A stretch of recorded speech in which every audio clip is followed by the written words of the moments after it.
ಈಗ ನಾವು ನಮ್ಮ ಕಾರ್ಯಕ್ರಮದಲ್ಲಿ ನಮ್ಮ ಟೀಮ್ ಮೆಂಬರ್ ಹಿರಿಯರಾದ ನಾರಾಯಣ ಸತ್ಯೇಂದ್ರ ಕುಮಾರ್ ಅವ್ರನ್ನ ನಾನು ನಮ್ಮ ಕಾರ್ಯಕ್ರಮಕ್ಕೆ ಸ್ವಾಗತಿಸ್ತಿದ್ದೀನಿ. ಆ ಏನ ಹೇಳ್ತಾ ಇದ್ರು ಸತ್ಯೇಂದ್ರ ಸರ್ ಅಂತಂದ್ರೆ, ಸಾಕಷ್ಟು ವಿಷಯ ಅವ್ರು ಯಾವ್ದು ಹೇಳಿಲ್ಲ ಅಂತ ಕೇಳಿದ್ರೆ ಹೇಳ್ಬೋದು. ಇಂಥದ್ದು ಹೇಳಿಲ್ಲ ಇನ್ನೂ ಸಾಕಷ್ಟು ನಾವು ಕೇಳಬೇಕು ಅನ್ನೋಂಥದ್ದು. Sir, over to you sir.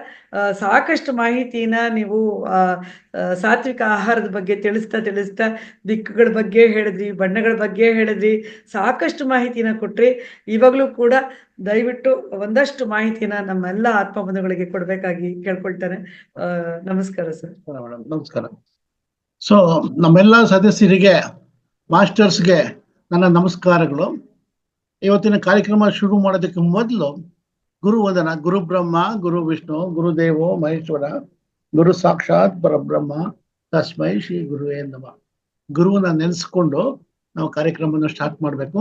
ಹಾಗೆ ಮಹಾವತಾರ್ ಫೌಂಡೇಶನ್ನ ರೂವಾರಿಗಳು, ಗುರುಗಳು ಆದಂಥ ಬ್ರಹ್ಮರ್ಷಿ ಸುಭಾಷ್ ಪತ್ರಿಜಿ ಅವರಿಗೆ ನನ್ನ ನಮಸ್ಕಾರಗಳನ್ನ, ಕೃತಜ್ಞತೆಗಳನ್ನು ಸಲ್ಲಿಸಿ, ತದನಂತರದಲ್ಲಿ ಈ ಮಹಾವತಾರ್ ಫೌಂಡೇಶನ್ನ ರೂವಾರಿಯಾಗಿ ಇಷ್ಟೆಲ್ಲ ಕಾರ್ಯಕ್ರಮಗಳನ್ನ ನಡೆಸ್ತಾ ಇರುವಂತ ಒಂದು ಎನರ್ಜಿ ಚೈತನ್ಯ ಆದಂತ ರಂಗನಾಥ್ ಅವರಿಗೆ ನನ್ನ ನಮಸ್ಕಾರಗಳನ್ನು ತಿಳಿಸಿ ಈ ಕಾರ್ಯಕ್ರಮಕ್ಕೆ ನಾನು ಆರಂಭ ಮಾಡಕ್ ಪ್ರಯತ್ನ ಪಡ್ತೀನಿ. ಅದಕ್ಕೆ ಮೊದಲಿಗೆ ಇದು 15ನೇ ಬ್ಯಾಚ್. 15ನೇ ಬ್ಯಾಚಿನ ನಿರೂಪಕರಾಗಿ ಮಾಲಿನಿ ರಾವ್ ಇದ್ದಾರೆ. ಅದ್ರ ಜೊತೆಗೆ ಈ ಕಾರ್ಯಕ್ರಮದಲ್ಲಿ ದಿನವೂ ನಮ್ಗೆ ಸಾಕಷ್ಟು ಮುದ್ರೆಗಳ ವಿಷಯವಾಗಿ, ಪ್ರಾಣಾಯಾಮದ ವಿಷಯವಾಗಿ ಮತ್ತು ಆರೋಗ್ಯದ ವಿಷಯವಾಗಿ ಸಾಕಷ್ಟು ಮಾಹಿತಿಗಳನ್ನು ನೀಡಿ ನಮಗೆ ಆರೋಗ್ಯ ಸುಧಾರಿಸೋದಕ್ಕೆ ಸಹಾಯ ಮಾಡ್ತಿರುವಂತ ಮಾನ್ಯ ಡಾಕ್ಟರ್ ಯಶೋಧ ಅವರಿಗೆ ನಮಸ್ಕಾರಗಳು ತಿಳಿಸಿ, ಯೋಗ ಮಾಸ್ಟರ್ ಒಬ್ರು ಇದ್ದಾರೆ, ಅವರ ಹೆಸರು ನಮ್ಮ ಶಿವಕುಮಾರ್ ಅಂತ, ಅವ್ರಿಗೂ ನಾನು ನಮಸ್ಕಾರಗಳು ತಿಳಿಸ್ತೀನಿ. ಅವರು ಒಂಥರ ಯಂತ್ರಜೀವಿ ಅಂತಾನೆ ಹೇಳಬೇಕು. ಹಾಗಿದ್ರು ತುಂಬಾ ಆಕ್ಟಿವ್ ಆಗಿ ಎಲ್ಲ ಕೆಲಸಗಳನ್ನು ಮಾಡ್ತಾ ಇರ್ತಾರೆ. ಸಾಕಷ್ಟು ಜನಗಳಿಗೆ ಯೋಗದ ಬಗ್ಗೆ ನಾಲೆಜ್ ಕೊಡ್ತಾ ಇದ್ದಾರೆ.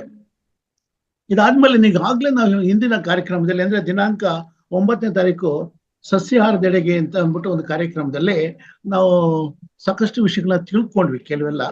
ಅದರಲ್ಲಿ ಏನು ಅಂತಂದ್ರೆ, ಹೇಗೆ ನಾವು ಮಾಂಸಾಹಾರ ಸಸ್ಯಾಹಾರ ಅಂದ್ರೆ ಏನು, ಅವುಗಳನ್ನ ಹೇಗೆ ಬೇರ್ಪಡಿಸ್ಬೇಕು, ಯಾವುದು ಮುಖ್ಯವಾದ ನಮ್ಗೆ, ಸಸ್ಯಾಹಾರದಿಂದ ಯಾಕೆ ನಮ್ಮ ಶರೀರದ ರಚನೆ ಆಗಿರೋದೇ ಸಸ್ಯಾಹಾರಕ್ಕೋಸ್ಕರ, ಸಸ್ಯಾಹಾರಕ್ಕೆ ತಿನ್ನೋದಕ್ಕೋಸ್ಕರ ಇರೋದು. ನಮ್ಗೆ 32 ಹಲ್ಲುಗಳು ಇರೋದು, ದವಡೆಗಳಿರೋದು ಆಹಾರ ತಿನ್ನೋದಕ್ಕೆ ಅಂತ. ಆದ್ರೆ ಪ್ರಾಣಿಗಳಿಗೆ ಕೋರೆ ಹಲ್ಲಿದೆ, ಆದ್ರೆ ಮುಂಭಾಗದಲ್ಲಿ ಹಲ್ಲುಗಳಿದೆ. ಅದನ್ನ ತಿಂದ್ಬಿಟ್ಟು ಅದನ್ನ ಬಗದ್ ತಿನ್ನೋದಕ್ಕೆ ಉಗುರುಗಳಿದೆ. ಉಗುರುಗಳು ಕೊಕ್ಕಿನ ಆಕಾರದಲ್ಲಿದೆ, ಗಿಣಿಯ ಕೊಕ್ಕಿನ ಆಕಾರದಲ್ಲಿ ಇದೆ ಉಗುರುಗಳು. ನಮ್ಗಿದೆಯಾ ಆ ತರ ಆಹಾರವನ್ನು ಕಲಸಿ ತಿನ್ನೋದಕ್ಕೆ? ಇದೆಲ್ಲ ಸೂಕ್ಷ್ಮ ವಿಷಯಗಳು. ಈ ವಿಷಯ ನಾವು ಅರ್ಥ ಮಾಡ್ಕೊಂಡ್ರೆ ನಮಗ್ ಗೊತ್ತಾಗುತ್ತೆ ನಾವು ಯಾವ್ದು ತಿನ್ನಬೇಕು ಯಾವ್ದು ತಿನ್ನಬಾರ್ದು ಅನ್ನೋದನ್ನ. ಇದನ್ನ ಯಾಕೆ ಒತ್ತಿ ಹೇಳ್ತೀವಿ? ಪತ್ರಿಜಿ ಗುರುಜಿಗಳು ಅವತ್ತೇ ಹೇಳಿದ್ರು ಸಸ್ಯಾಹಾರ ಮಾಡಿ ಸಸ್ಯಾಹಾರ ಮಾಡಿ ಅಂತ. ಪ್ರತಿಯೊಬ್ರು ಹೇಳ್ತಾ ಇದ್ದಾರೆ. ನವೆಂಬರ್ 1 ವೇಗ ಸ್ಟೇ ಮಾಡಿದೀವಿ, ಅಲ್ಲೂ ಹೇಳ್ತಾ ಇದ್ದೀವಿ. ಬಹಳಷ್ಟು ಸಂಸ್ಥೆಗಳಲ್ಲಿ ಸಸ್ಯಾಹಾರನ ಉಪಯೋಗಿಸಿ ಅಂತಾನು ಹೇಳ್ತಾ ಇದ್ದಾರೆ. ಆ ಒಂದು ಹೇಳಿದಾಗ ನಾವು ಅದನ್ನ ಮಾಡ್ಬೇಕು ಅಂತ ನಾನು ಹೇಳ್ತೀನಿ. ಹಾಗೆ ಕಾಮನ್ ಆಗಿ ಗಂಡಸರಿಗೆ 2100 ಕ್ಯಾಲರಿ ಬೇಕಾಗತ್ತೆ, ಹೆಂಗಸರಿಗೆ 1800 ಕ್ಯಾಲರಿ ಆಹಾರ ಇದ್ರೆ ಸಾಕು ಅಂತೀವಿ. ಏನಪ್ಪ ಇದು ಕ್ಯಾಲರಿ ಅಂತಂದ್ರೆ, ಪೌಷ್ಟಿಕಾಂಶ ಇರುವಂತ ಊಟ. ತಾಜಾ ಹಸಿ ತರಕಾರಿಗಳಲ್ಲಿ, ಸೊಪ್ಪುಗಳಲ್ಲಿ, ಮೊಳಕೆ ಬರಿಸಿದ ಕಾಳುಗಳಲ್ಲಿ, ಬೀಜಗಳು, ಹಣ್ಣುಗಳು ಇವೆಲ್ಲ ಇಂಪಾರ್ಟೆಂಟ್. ಹಸಿ ತರಕಾರಿ ತಿನ್ನೋದ್ರಿಂದ ಹೆಚ್ಚು ಪೌಷ್ಟಿಕಾಂಶ ಸಿಗುತ್ತೆ. ಬೇಯಿಸಿದ ತರಕಾರಿ ತಿಂದಾಗ ಪೋಷಕಾಂಶ ಸ್ವಲ್ಪ ಕಮ್ಮಿ ಆಗುತ್ತೆ. ಇನ್ನು ನಮ್ಮ ಶ್ರೀಮತಿ ಯಾರೋ ವೇದವತಿನವ್ರು ಯಾರೋ ಕೇಳಿದ್ರು, ಮಾಂಸಾಹಾರ ತಿನ್ನಿ, ಚಿಕನ್ ತಿನ್ನಿ, ಆರೋಗ್ಯಕ್ಕೆ ಒಳ್ಳೇದು ಅಂತ ಯಾರೋ ಹೇಳಿದ್ರಂತೆ ಡಾಕ್ಟ್ರು. ಅದಕ್ಕೆ ಅದು ಈಕ್ವಲೆಂಟ್ ಆಗಿ ನಮ್ಮಲ್ಲೇ ಆಹಾರ ಇದೆ, ಯಾಕೆ ಅಲ್ಲಿಗೆ ಹೋಗ್ಬೇಕು? ನೋಡಿ, ಮಾಂಸಾಹಾರದ ಬದಲಿಗೆ, ಚಿಕನ್ ಬದಲಿಗೆ ಹೂಕೋಸ್ ಇದೆ, ಹಲಸಿನ ಹಣ್ಣಿದೆ, ಬದನೆಕಾಯಿ ಇದೆ, ಲೆಂಟಿಲ್ಸ್ ಇದೆ, ಸೋಯಾ ಚಂಕ್ಸ್ ಅಂತ. ಈ ಸೋಯಾನಲ್ಲಿ ಬೇಕಾದಷ್ಟು ಅಡುಗೆಗಳನ್ನ ಮಾಡ್ತೀವಿ. ಅದು ಪನ್ನೀರ್ ಇದೆ, ಬ್ರೊಕೊಲಿ ಇದೆ. ಬ್ರೊಕೊಲಿನಲ್ಲಿ ನೀವು ಅಡುಗೆ ಮಾಡಿ ಅದು ಮಾಂಸಕ್ಕೆ ಬದಲಾಗಿ ಕೊಡುವಂಥದ್ದು. ನಾವು ನಮ್ಮ ಮನೆಯಲ್ಲಿ ಯಾವುದೋ ಒಂದು ಕೇಸ್ ವಿಷಯದಲ್ಲಿ ಒಂದು ಮಗುಗೆ ನೀವು ಮಾಂಸಾಹಾರ ತಿನ್ನಿಸ್ಬೇಕು ಅಂದಾಗ ಅವರು ಇಲ್ಲ ತುಂಬಾ ವೀಕ್ ಇದ್ದಾಳೆ ಅಂದಾಗ, ಇಲ್ಲ ಡಾಕ್ಟ್ರೇ ನಾವು ಕೊಡಕ್ಕಾಗಲ್ಲ ಅಂದಾಗ ಅದ್ರ ಬದಲಿಗೆ ಬ್ರೊಕೊಲಿ ಕೊಡಿ ಅಂತಂದ್ರು. ಅದನ್ನ ಹಸಿರು ಬಣ್ಣದಲ್ಲಿರುತ್ತೆ, ಹೂಕೋಸಿನ ತರನೇ. ಅದನ್ನ ತರಿಸ್ಕೊಂಡು ಆಮೇಲೆ ಅದನ್ನ ಅತ್ಯಂತ ಪೌಷ್ಟಿಕಾಂಶ ಇರುವಂತ ಆಹಾರ ಉಪಯೋಗಿಸಿ ಯಾಕಾಗೋದಿಲ್ಲ? ಅದು ಚಿಕನ್ಗೆ ಸಬ್ಸ್ಟಿಟ್ಯೂಟ್ ಆಗಿದೆ. ಸೋಯಾ ವೆಜ್ ಚಿಕನ್ ಅಂತ ಕರೀತಾರೆ. ಅದು ರಿಯಲ್ ಚಿಕನ್ಗಿಂತ ತುಂಬಾ ಚೆನ್ನಾಗಿರುತ್ತೆ. ಅದು ಕೊಲೆಸ್ಟ್ರಾಲ್ ಕಮ್ಮಿ ಇರುತ್ತೆ. ಒಂದು ಉತ್ತಮವಾದಂಥ ಸಸ್ಯಾಹಾರ. ಸೋಯಾ ಚಾಪ್ ಅಂತ ಮಾಡ್ತಾರೆ. ಅದು ಮಾಂಸಾಹಾರಕ್ಕೆ ಬಹಳ ತದ್ವಿರುದ್ಧವಾದ್ದು, ಅಂದ್ರೆ ಅದಕ್ಕೆ ಸಬ್ಸ್ಟಿಟ್ಯೂಟ್ ಆಗಿರುವಂಥದ್ದು. ಆಮೇಲೆ ತೋಪು ಅಂತ ಮಾಡ್ತಾರೆ. ಇದು ಮಹಾರಾಷ್ಟ್ರದಲ್ಲಿ ಗೋಮಾಂಸನ ಬ್ಯಾನ್ ಮಾಡಿದ್ದಾರೆ. ಮಾಂಸಾಹಾರನ ಬ್ಯಾನ್ ಮಾಡಿದ್ದಾರೆ, ಹಸುವಿನ ಮಾಂಸ ತಿನ್ನಬಾರದು ಅಂತ. ಆಗ ಏನಾಗುತ್ತೆ, ಅಲ್ಲಿ ಇದನ್ನ ಸಬ್ಸ್ಟಿಟ್ಯೂಟ್ ಆಗಿ ಉಪಯೋಗಿಸ್ತಾರೆ. ಈ ಸೋಯಾಬೀನ್ ನಿಂದ ತಯಾರು ಮಾಡಿರ್ತಾರೆ. ಈ ಸೋಯಾ ಮಿಲ್ಕ್ ನ ಪ್ರೋಸೆಸ್ ಮಾಡಿ ಗಟ್ಟಿಯಾಗಿ ಮಾಡಿ ಕಂಪ್ರೆಸ್ ಮಾಡಿ ಅದ್ರಲ್ಲಿ ಸಾಲಿಡ್ ಬ್ಲಾಕ್ಸ್ ಮಾಡ್ತಾರೆ. ಆ ಬ್ಲಾಕ್ಸ್ ನ ಈ ತೋಪು ಊಟ ಮಾಡಿ ಅದಕ್ಕೆ ಮಸಾಲೆ ಎಲ್ಲ ಹಾಕಿ ಮಾಡ್ತಾರೆ. ಅತ್ಯಂತ ಪ್ರೋಟೀನ್ಸ್ ಇರುತ್ತೆ. ಮಸೂರ ಅನ್ನೋದು ದನದ ಮಾಂಸಕ್ಕೆ ಬದಲಾಗಿರುವಂತ ಒಂದು ಆಹಾರ. ಸೀತಾನ್ ಅಂತಾನು ಹೇಳ್ತಾರೆ. ಅದು ಪಾಪ್ಯುಲರ್ಲಿ ಗೋಧಿ ಮಾಂಸ ಅಂತಾನು ಕರೀತಾರೆ. ಇದು ಗೋಧಿ ಹಿಟ್ಟಿನಿಂದ ತಯಾರು ಮಾಡಿರ್ತಾರೆ. ಬಿಳಿ ಬದನೆನಲ್ಲಿ ಬದನೆಕಾಯಿಂದ ಬರ್ಜರ್ಸ್ ಮಾಡ್ತಾರೆ. ಬದನೆಕಾಯಿ ಪಕೋಡ ಮಾಡ್ತಾರೆ. ಅದೆಲ್ಲ ಮಾಂಸಾಹಾರ ತಿಂದಂಗೆ ಖುಷಿ ಆಗುತ್ತೆ ಮಾಂಸಾಹಾರ ತಿನ್ನೋರ್ಗೆ. ಸೊ ಹಲಸು ಉತ್ತಮವಾದಂತ ಪ್ರೋಟೀನ್ಸ್ ಇದೆ. ಆಮೇಲೆ ಕೋಳಿ ಹಂದಿ ಮಾಂಸದ ಬದಲಿಗೆ ಬಾರ್ಬೆಕ್ಯೂ ಅಂತ ಮಾಡ್ಕೊಂಡು ತಿಂತಾರೆ. ಸ್ಯಾಂಡ್ವಿಚ್ಗಳೆಲ್ಲ ಉಪಯೋಗಿಸ್ತಾರೆ. ಇದೆಲ್ಲ ಏನು ಹೇಳ್ಬೇಕಾದ್ರೆ ಹೂಕೋಸು ಅಷ್ಟೇನೆ ಮಾಂಸಾಹಾರಕ್ಕೆ ಬದಲಿಯಾಗಿರುವಂತ ಒಂದು ಸಬ್ಸ್ಟಿಟ್ಯೂಟ್ ಅಂತ ಹೇಳ್ಬೋದು. ಈ ಸೆಲ್ಟಾನ್ ಅಂತ ಮಾಡ್ತಾರೆ. ಅದರಲ್ಲಿ 100 ಗ್ರಾಮ್ಸ್ ನಲ್ಲಿ 22 ಗ್ರಾಮ್ ಪ್ರೋಟೀನ್ಸೇ ಇರುತ್ತೆ. ಇಷ್ಟೆಲ್ಲ ಇರ್ಬೇಕಾದ್ರೆ ಯಾಕೆ ಮಾಂಸಾಹಾರಕ್ಕೆ ಹೋಗ್ಬೇಕು? ಮಾಂಸಾಹಾರ ತಿಂದ್ರೆ 50 ರಿಂದ 74 ಗಂಟೆ ಅದು ಹೊಟ್ಟೆ ಒಳಗೆ ಕೊಳಿತಾ ಬಿದ್ದಿರುತ್ತೆ. ಹಣ್ಣು ಹಂಪಲು ತಿಂದ್ರೆ 1.5 ರಿಂದ 3 ಗಂಟೆ ಒಳಗೆ ಹೊಟ್ಟೋಗುತ್ತೆ, ಪಚನವಾಗಿ ಹೊಟ್ಟೋಗಿರುತ್ತೆ. ಆದ್ರೆ ಇದರಲ್ಲಿ ಆತರ ಇರೋದಿಲ್ಲ. ಇನ್ನೊಂದೇನು ಅಂತಂದ್ರೆ ಬೇಗ ಇದು ನಮಗೆ ಹಸಿ ತರಕಾರಿಗಳಾದ್ರೆ 24 ಗಂಟೆ ಸಾಕು. ಬೇಯಿಸಿದ ತರಕಾರಿಗಳು 30-35 ಗಂಟೆ. ಅನ್ನು ಮಾಂಸ ಆದ್ರೆ ಮಾಮೂಲಿ ಹಾಗೆ ಹೇಳಿದ ಹಾಗೇನೆ 50 ಗಂಟೆ 72 ಗಂಟೆ ಈ ತರ ಆಗುತ್ತೆ. ಆಮೇಲೆ ಒಂದೊಂದ್ಸರಿ ನಾವು ಜಾಸ್ತಿ ಊಟ ಮಾಡಿದ್ರೆ ಜಡತ್ವ ಅನ್ನೋದು ಬಂದ್ಬಿಡುತ್ತೆ. ಏನೋ ಗಬ ಗಬ ಅಂತ ತಿನ್ಬಿಟ್ಟಿರ್ತೀವಿ.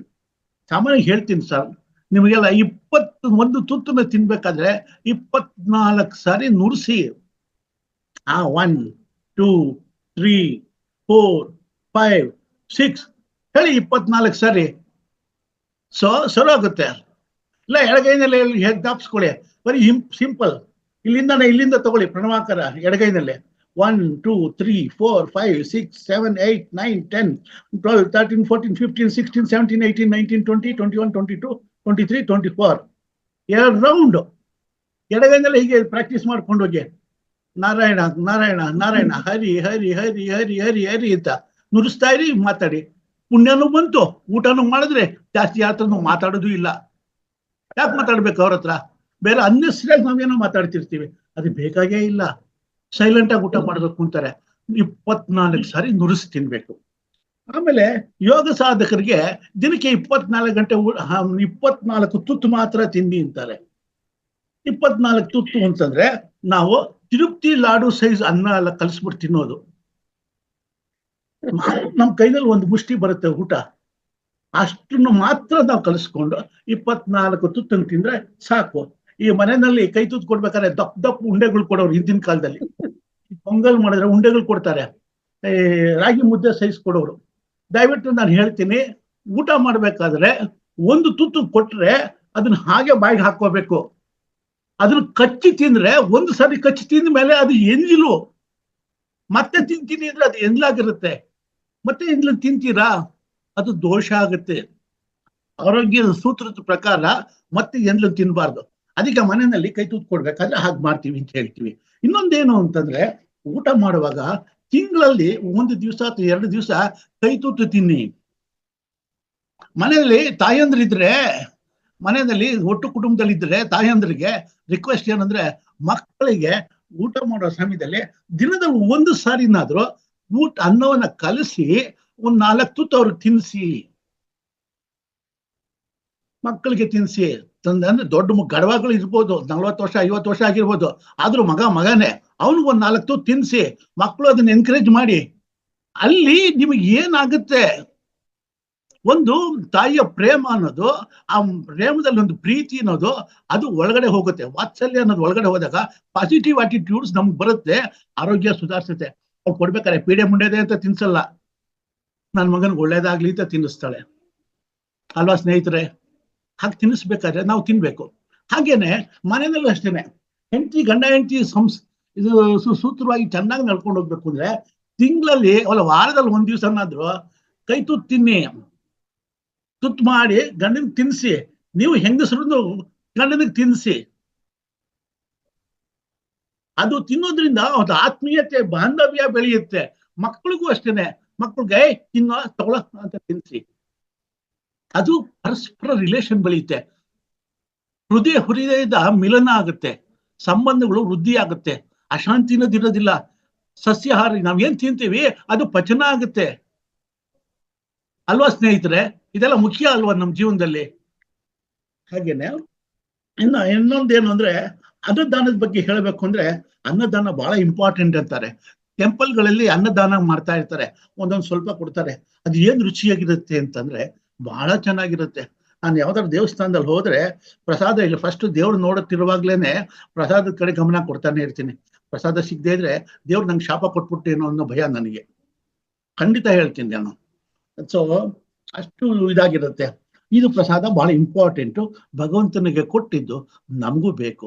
ಯಾವತ್ತೂ ಭಗವಂತನ ಪ್ರಸಾದ ಕಡೆಗಣಿಸಬೇಡಿ. ದೇವಸ್ಥಾನದಲ್ಲಿ ಕೊಡುವಂಥದ್ದು ಅವನ ಅನುಗ್ರಹದಿಂದ ಬಂದಿರೋದು. ಒಂದೊಂದು ಅನ್ನದ ಕಾಳಿನಲ್ಲೂ ನಮ್ಮ ಋಣ ಅನ್ನೋದಿರುತ್ತೆ. ಅದಿರುವಾಗ ನಾವು ದಕ್ಕಿಸ್ಕೋಬೇಕು. ಅದು ಕೊಡಕ್ ಬಂದಾಗ ಹೋಗ್ರಿ ಪ್ರಸಾದ ಬೇಡ ಏನ ತಿನ್ನಿ, ಏನಾಗೋದಿಲ್ಲ ಅದು. ಹಾಗೇನೆ ಇನ್ನೊಂದೇನು ಅಂತಂದ್ರೆ, ಮನೆಗೆ ಯಾರಾದ್ರೂ ನೆಂಟರು ಇಷ್ಟರು ಬಂದಿದ್ರೆ ಅವ್ರ ಕೈಲಿ ಎಂದ್ಲು ತಟ್ಟೆ ಲೋಟಗಳನ್ನ ತೆಗೆಸಬೇಡಿ. ಅದು ಮನೆ ಗೃಹಿಣಿ, ಮನೇಲಿ ಯಾರಿದ್ದಾರೆ ಅವ್ರುಗಳೇ ತೆಗಿಬೇಕಾಗತ್ತೆ. ಇನ್ನೊಂದು, ಅನ್ನದಾನ ಎಷ್ಟು ಪವರ್ಫುಲ್ ಅಂತಂದ್ರೆ, ಎಷ್ಟು ಇಂಪಾರ್ಟೆಂಟ್ ಅಂದ್ರೆ, ಕರ್ಣನ ಬಗ್ಗೆ ಹೇಳ್ಬೇಕು. ಮಹಾಭಾರತದಲ್ಲಿ ಕರ್ಣ ಏನ್ ಮಾಡಿದ್ದ? ಎಲ್ಲವನ್ನೂ ದಾನ ಮಾಡಿದ. ಅವನು ಯಾವುದನ್ನು ದಾನ ಮಾಡಿಲ್ಲ, ಪ್ರತಿಯೊಂದು ವಸ್ತುಗಳನ್ನು ದಾನ ಮಾಡ್ತಿದ್ದ. ಆದ್ರೆ ಅವನು ಸತ್ತ ಮೇಲೆ ಅವನು ಸ್ವರ್ಗಕ್ಕೆ ಹೋಗ್ತಾನೆ. ಹೋದಾಗ ದಾರಿನಲ್ಲಿ ಏನಾಗುತ್ತೆ, ತುಂಬಾ ಬಾಯಾರಿಕೆ ಆಗುತ್ತೆ ಅವನಿಗೆ. ನನ್ನ ಸ್ವರ್ಗಕ್ಕೆ ಕರ್ಕೊಂಡು ಹೋಗ್ತಿದ್ರ, ಆದ್ರೆ ನನ್ಗೆ ಯಾಕೆ ವಿಪರೀತ ಬಾಯಾರಿಕೆ ಆಗೈತೆ? ಸ್ವರ್ಗಕ್ಕೆ ಹೋಗೋರ್ಗೆ ಏನು ಆಗಲ್ವಲ್ಲ? ಅಯ್ಯ ನಿನ್ನ ತೋರ್ ಬೆರಳು ಇದೆಯಲ್ಲ, ಅದು ತೆಗೆದು ಬಾಯಿನಲ್ಲಿ ಇಟ್ಕೊ ಅಂದ್ರು. ಆಗ ಅವನು ಬೆರಳನ್ನ ಬಾಯಿನಲ್ಲಿ ಇಟ್ಕೊಂಡು ಚುಪ್ದ. ಒಂದು ಸ್ವಲ್ಪ ಚುಪ್ತಿದಂಗೆನೆ ಅವನಿಗೆ ಆಸು ಕಮ್ಮಿ ಆಗುತ್ತೆ. ಆಮೇಲೆ ಕೇಳ್ತಾನೆ, ಯಾತಕ್ಕೆ ನನ್ಗೆ ಹಸು ಕಮ್ಮಿ ಆಯ್ತು ಅಂತ. ಅಪ್ಪ ನೀನ್ ಏನ್ ಮಾಡಿದ್ದೆ ಅಂದ್ರೆ, ನಿನ್ನ ಹಿಂದಿನ ಕರ್ಣನ ಜನ್ಮದಲ್ಲಿ ಇದ್ದಾಗ್ಲೇನೆ ಕೃಷ್ಣ ಪರಮಾತ್ಮ ನಿಮ್ಮ ಹತ್ರ ಬಂದಿದ್ದ. ಎಲ್ಲಿಗೆ? ಶಲ್ಯನ ಇದು ದುರ್ಯೋಧನನ ಹತ್ರ ಸಂಧಾನಕ್ಕೆ ಅಂತ. ಅಪ್ಪ ನೀ ಏನು ಮಾಡ್ಬೇಡಯ್ಯ, ಇಷ್ಟೊಂದು ಲಕ್ಷಾಂತರ ಜನ ಸಾಯಿಸ್ಬೇಡ, ಹೋಗ್ಲಿ ಹಾಳಾಗಿ ಹೋಗ್ಲಿ, ಒಂದು 5 ಗ್ರಾಮ್ಗಳನ್ನ ಅವ್ರಿಗೆ ಕೊಟ್ಬಿಡಯ್ಯ, ಅವ್ರ ಜೀವನ ಮಾಡ್ಕೋತಾರೆ. ಇದು ಇದು ಏನು ಅವ್ರಿಗೇನು ಸಮವಾದ ಪಾಲೇನು ಬೇಕಾಗಿಲ್ಲ ಅಂತ. ಅದಕ್ಕೆ ಸಂಧಾನ ಮಾಡೋದಕ್ಕೆ ಅಂತ ಬಂದಾಗ ದುರ್ಯೋಧನ ಹೇಳ್ದ, ಒಂದು ಸೂಜಿ ಮೊನೆಯಷ್ಟು ಜಮೀನು ನಾನು ಅವ್ರಿಗೆ ಕೊಡೋದಿಲ್ಲ ಅಂತ. ಆ ಟೈಮಲ್ಲಿ ಕೃಷ್ಣ ಏನ್ ಮಾಡ್ದ, ಮಾತಿಗೆ ಮಾತು ಬಂದು ಕೃಷ್ಣನ್ ಇವನ್ನ ಕರ್ಣನ್ ಕೇಳ್ದ, ಏನಯ್ಯ ನಾನು ಬಂದಿದ್ದೀನಿ ಸಂಧಾನಕ್ಕೆ ಅಂತ, ರಾಯಭಾರಿ ನಾನು ಅಂಬಾಸಡರು, ನಾನು ಬಂದಿರುವಾಗ ನನಗೆ ಏನ್ ಊಟ ಕೊಡ್ತೀರಾ, ಏನ್ ಸನ್ಮಾನ ಮಾಡ್ತಿದ್ದೀರಾ ಅಂತ ಕೇಳ್ದ. ಕೃಷ್ಣ ನೋಡು, ಅಲ್ಲಿ ನೋಡು, ಅಲ್ಲಿ ಪಾಕಶಾಲೆ ಇದೆ, ಅಲ್ಲಿ ನಿನಗೋಸ್ಕರ ತುಂಬಾ ಚೆನ್ನಾಗಿರೋ ರುಚಿಯಾದ ವ್ಯಂಜನಗಳನ್ನ ನಮ್ಮ ಬಾಣಸಿಗರು ತಯಾರು ಮಾಡ್ತಿದ್ದಾರೆ ಅಂತಂದ. ಅದೊಂದು ಬೆರಳು ತೋರಿಸಿದ್ದ ನೋಡಿ, ಅದರಿಂದ ಅವನಿಗೆ ಪುಣ್ಯ ಬಂದಿತ್ತು. ಹಾಗೆ ಬರೀ ಬೆರಳು ತೋರಿಸಿದ್ರಿಂದ ಅವನಿಗೆ ಪುಣ್ಯ ಬಂತು ಅಂತಂದ್ರೆ, ನಾವಂತೂ ಅನ್ನ ಕೊಟ್ರೆ ಯಾಕೆ ಪುಣ್ಯ ಬರಬಾರ್ದು? ಆಮೇಲೆ ಇನ್ನೊಂದು ಹೇಳ್ತೀನಿ ಸ್ನೇಹಿತರೆ, ಈ ದೇಶದಲ್ಲಿ ಸಿಕ್ಕಾಪಟ್ಟೆ ರಾಜಕೀಯ ವ್ಯಕ್ತಿಗಳನ್ನೆಲ್ಲ ನೋಡಿದಾಗ ನಮ್ಗೆ ಆಶ್ಚರ್ಯ ಆಗುತ್ತೆ. ಏನಪ್ಪ, ಎಷ್ಟು ಸುಳ್ಳು ಹೇಳ್ತಾನೆ, ಮೋಸ ಮಾಡ್ತಾನೆ, ಚೀಟ್ ಮಾಡ್ತಾನೆ, ಹೆದರಿಸ್ತಾನೆ, ಗುಂಡಗಳು, ಅವರೆಲ್ಲ ಯಾಕೆ ಚೆನ್ನಾಗಿದ್ದಾರೆ? ನಾವು ಸ್ವಲ್ಪ ಹೆಚ್ಚು ಕಮ್ಮಿ ಆದ್ರೂ ಭಯ ಆಗತ್ತೆ ನಮ್ಗೆ, ಏನೋ ತೊಂದರೆಗಳು ಅಂತ ಅನುಭವಿಸ್ತೀವಿ ಅಂತ. ಅವ್ರಿಗೆ ಏನಂದ್ರೆ ಜನಗಳ ಆಶೀರ್ವಾದ ಇದೆ, ಅನ್ನದ ಒಂದು ಋಣ ಇದೆ ಜನಗಳಲ್ಲಿ. ಏನೋ ಅವನ ನೋಡೋದಕ್ಕೆ ಬರ್ತಾರೆ ಹೆಡ್ ಕ್ವಾರ್ಟರ್ಸ್ ನಲ್ಲಿ, ಅವನ ಮನೆಯಲ್ಲಿ ಒಂದೊಂದು ದಬರಿ ಗಟ್ಟಲೆ ಅನ್ನ, ಬಿಸಿಬೇಳೆ ಬಾತು, ಪೊಂಗಲ್ಲು, ದಿನಕ್ಕೆ ಒಂದೊಂದು ಅಡಿಗೆ ಮಾಡಿ ಇಟ್ಬಿಟ್ಟಿರ್ತಾನೆ. ಅದನ್ನ ತಿಂದು ಹೋಗ್ತಾರೆ ಜನ. ಹೋಗ್ಬೇಕಾದ್ರೆ ಹೇಳ್ತಾರೆ ಬಹಳ ಚೆನ್ನಾಗಿ ಕೊಡ್ತಾ ಇದ್ದಾರೆ ಅಂತ. ಹಾಗಾಗಿ ಇದನ್ನೇ ಆಹಾರದಲ್ಲಿ ಅವ್ರಿಗೆ ಇದು ತುಂಬಾ ಇದು ಬರುತ್ತೆ ಅಂತ ಹೇಳ್ತೀನಿ. ಆಮೇಲೆ ಸಸ್ಯಾಹಾರದ ಬಗ್ಗೆ ಇನ್ನೊಂದು ಹೇಳ್ಬೇಕು ಅಂತಂದ್ರೆ, ಈ ಆಹಾರವನ್ನ ನಾವು ಪ್ಲಾಸ್ಟಿಕ್ ಉಪಯೋಗಿಸಬಾರ್ದು. ಪ್ಲಾಸ್ಟಿಕ್ ನ ಮುಖ್ಯವಾಗಿ ಅದನ್ನ ಅವಾಯ್ಡ್ ಮಾಡ್ಬೇಕು ಅಂತ ಹೇಳ್ತೀವಿ. ಈ ವಿಷಯದಲ್ಲಿ ಬಟ್ಟೆ ಬ್ಯಾಗ್ಗಳನ್ನ ಉಪಯೋಗಿಸ್ಬೇಕು. ನಮ್ಮಲ್ಲಿ ಏನಾಗುತ್ತೆ ಅಂದ್ರೆ ಈ ಸಾಕಷ್ಟು ಮಹಿಳೆಯರ ಮನೆಗಳಲ್ಲಿ ಬಟ್ಟೆ ಬ್ಲೌಸ್ ಪೀಸ್ಗಳು ಸಿಕ್ಕಾಪಟ್ಟೆ ಬರುತ್ತೆ. ಈ ಬ್ಲೌಸ್ ಪೀಸ್ಗಳನ್ನೆಲ್ಲ ನೀವು ಕಲೆಕ್ಟ್ ಮಾಡ್ಕೊಳ್ಳಿ. ಅದನ್ನ ನಾವು ಈ ಎಷ್ಟೋ ಜನದ ಮನೆಗಳಲ್ಲಿ ಟೈಲರಿಂಗ್ ಮಿಷಿನ್ಗಳಿದೆ. ಆ ಟೈಲರಿಂಗ್ ಮಿಷಿನ್ಗಳಲ್ಲಿ ಬಟ್ಟೆ ಬ್ಯಾಗ್ಗಳನ್ನ ನಾವು ತಯಾರು ಮಾಡ್ಬೋದು. ಎಷ್ಟು ಬ್ಲೌಸ್ ಪೀಸ್ಗಳು ಬರುತ್ತೆ ನಮ್ಮ ಮನೆಯಲ್ಲಿ, ಆ ಬ್ಲೌಸ್ ಪೀಸ್ಗಳನ್ನ ನಾವು ಉಪಯೋಗಿಸೋಕ್ ಆಗಲ್ಲ. ಯಾಕೆಂದ್ರೆ ಎಲ್ಲರನ್ನೂ ಒಳ್ಳೆ ಕ್ವಾಲಿಟಿ ಇರೋದಿಲ್ಲ. ಪಾಪ ಯಾರ್ದೋ ಕಷ್ಟಪಟ್ಟು ಏನೋ ಕೊಟ್ಟಿರ್ತಾರೆ, ಒಳ್ಳೊಳ್ಳೆ ಕ್ವಾಲಿಟಿ ಬಂದಿರೋಲ್ಲ. ಅದಕ್ಕೆಲ್ಲ ನಾವು ಬ್ಲೌಸ್ ಹೊಲ್ಸಕ್ ಹೋದ್ರೆ 500, 1000, 2000 ರೂಪಾಯಿ ಆಗುತ್ತೆ ಬ್ಲೌಸ್ ಹೊಲ್ಸೋದಿಕ್ಕೆ. ತುಂಬಾ ಕಾಸ್ಟ್ಲಿ ಇದೆ. ಅದಕ್ಕೋಸ್ಕರ ನಾವೇನ್ ಮಾಡ್ತೀರಾ, ಈ ಬ್ಲೌಸ್ ಪೀಸ್ಗಳನ್ನೆಲ್ಲ ತೆಗೆದಿಟ್ಕೊಂಡವರು ಹಾಗೆ ಬಿಸಾಕೋಕ್ಕೂ ಆಗಲ್ಲ, ತೆಗೆದಿಟ್ಟಿರ್ತೀರ, ರಾಶಿ ಬೀರಿನಲ್ಲಿ ತುಂಬಿರ್ತಿದೆ. ಅದನ್ನ ನಾವೇನ್ ಮಾಡ್ಬೇಕು, ಬ್ಯಾಗ್ಗಳಾಗಿ ಪರಿವರ್ತನೆ ಮಾಡ್ಬೇಕು. ಅದನ್ನ ಹಂಚ್ಬೇಕು ನಾವು ಜನಗಳಿಗೆ, ನಾವು ಅದನ್ನು ಉಪಯೋಗಿಸ್ಬೇಕು. ಈ ನಮ್ಮ ಮಹಾವತಾರ್ ಫೌಂಡೇಶನ್ ನಲ್ಲಿ ರಂಗನಾಥ್ ಜಿ ಅವರು ಸುಮಾರು ಹಳ್ಳಿಗಳಿಗೆ ಆಗಾಗ್ಗೆ ವಿಸಿಟ್ ಮಾಡ್ತಿರ್ತಾರೆ. ಎಲ್ಲಿ? ವೈಟ್ ಫೀಲ್ಡ್ ಸರೌಂಡಿಂಗ್ ನಲ್ಲಿ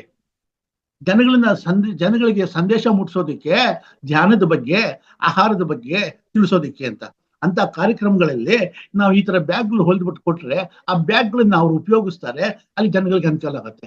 ಈ ನಿಟ್ಟಿನಲ್ಲಿ ಒಂದು ಯೂತ್ ಫಾರ್ ಪರಿವರ್ತನ್ ಅಂತ ಒಂದು ಸಂಸ್ಥೆ ಇದೆ. ಅದು ಮೇಡಮ್ ಇನ್ನೊಂದು 5 ನಿಮಿಷ ಮಾತು ಮುಗಿಸ್ತೀನಿ, ಬಹಳ ಇದೆ ಹೇಳೋದು ಆಗಲ್ಲ. ಸೊ ಅದು ಯೂತ್ ಫಾರ್ ಪರಿವರ್ತನ್ ಅಂತ ಇದೆ ಒಂದು ಸಂಸ್ಥೆ. ಅದರಲ್ಲಿ ಅಮಿತ್ ಅಮರ್ನಾಥ್ ಅಂತ, ದಯಾಸಾಗರ್, ಅಭಿಷೇಕ್, ಕೌಶಿಕ್ ಅಂತ ಧಾತ್ರಿ, ಈ ತರ ಸುಮಾರು ಜನ ಇದ್ದಾರೆ. ಇವರು 10 ವರ್ಷಗಳಿಂದ ತುಂಬಾ ಚೆನ್ನಾಗಿ ಕೆಲಸಗಳನ್ನು ಮಾಡ್ತಾ ಇದ್ದಾರೆ. ಈ ಹಳೆ ನೋಟ್ಬುಕ್ಗಳನ್ನೆಲ್ಲ ಕಲೆಕ್ಟ್ ಮಾಡಿ ಎಕ್ಸಾಮ್ ಆದ್ಮೇಲೆ ಅದನ್ನ ರೀಪ್ರೊಸೆಸ್ ಮಾಡಿ, ರೀಬೈಂಡಿಂಗ್ ಮಾಡಿ ಇಡೀ ಕರ್ನಾಟಕದ ಹಳ್ಳಿಗಳಲ್ಲಿ ಮಕ್ಕಳಿಗೆ ಅದನ್ನ ಹಂಚ್ತಾ ಇದ್ದಾರೆ. ಅದೇ ರೀತಿಯಾಗಿ ಮೊನ್ನೆ ಕಾರ್ತಿಕ ಮಾಸದ ಕೊನೆ ಅಮಾವಾಸ್ಯೆ ದಿವಸ ಕೊನೆಯಲ್ಲಿ ಇವರು ಕಡಲೆಕಾಯಿ ಪರಿಚಯ ಆಯ್ತು. ಪರಿಚಯ ಟೈಮಲ್ಲಿ ಸಾವಿರಾರು ಬ್ಯಾಗ್ಗಳನ್ನ ತಂದು ಜನಗಳಿಗೆ ಹಂಚಿದ್ರು, ಅಂಗಡಿಗಳವರೆಗೂ ಕೊಟ್ರು. ಇದನ್ನ ಜನಗಳಿಗೆ ಬ್ಯಾಗ್ಗಳಲ್ಲೇ ಕೊಡಬೇಕು ಅಂತ. ಇಂಥ ಒಂದು ಸಂಸ್ಥೆ ನೋಡಿದಾಗ ನನ್ಗೆ ಬಹಳ ಖುಷಿ ಆಯ್ತು. ಈ ತರ ಸಂಸ್ಥೆಗಳು ನಮ್ಮಲ್ಲಿ ಇನ್ನೂ 10 ಹುಟ್ಟಬೇಕು. ನಾವುಗಳು ಅದನ್ನ ಪರಿವರ್ತನಾ ಕಾರ್ಯಗಳಿಗೆ ಸಾಥ್ ಕೊಡ್ಬೇಕಾಗತ್ತೆ. ಬಟ್ಟೆ ಬ್ಯಾಗ್ಗಳನ್ನ ಉಪಯೋಗಿಸೋಣ, ಬಟ್ಟೆ ಬ್ಯಾಗ್ಗಳನ್ನ ಜನಗಳಿಗೆ ಹಂಚೋಣ. ಟೈಲರಿಂಗ್ ಮಿಷಿನ್ ಇರೋರ್ ಮನೆಗಳಲ್ಲಿ ಎಲ್ಲರೂ ಸೇರ್ಕೊಳ್ಳಿ.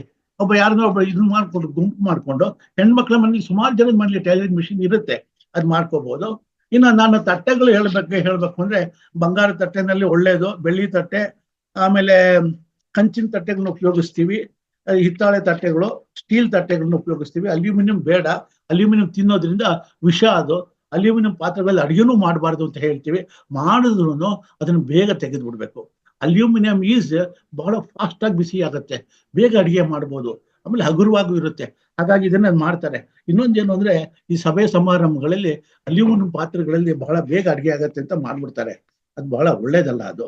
ಆಮೇಲೆ ಕಲ್ಲು ಮತ್ತು ಮಣ್ಣಿನ ಪಾತ್ರೆಗಳು ಸಂಪತ್ತು ನಷ್ಟ ಆಗತ್ತೆ. ಕಲ್ಲಿನ ಮರಿಗೆಂತ ತಟ್ಟೆಗಳಲ್ಲಿ, ಮಣ್ಣಿನ ತಟ್ಟೆಗಳಲ್ಲಿ ಊಟ ಮಾಡೋದು ನಮ್ಗೆ ದ್ರವ್ಯ ಹಾನಿ ಅಂತ ಹೇಳ್ತೀವಿ. ಮರದ ತಟ್ಟೆನಲ್ಲಿ ಬಹಳ ಒಳ್ಳೇದು.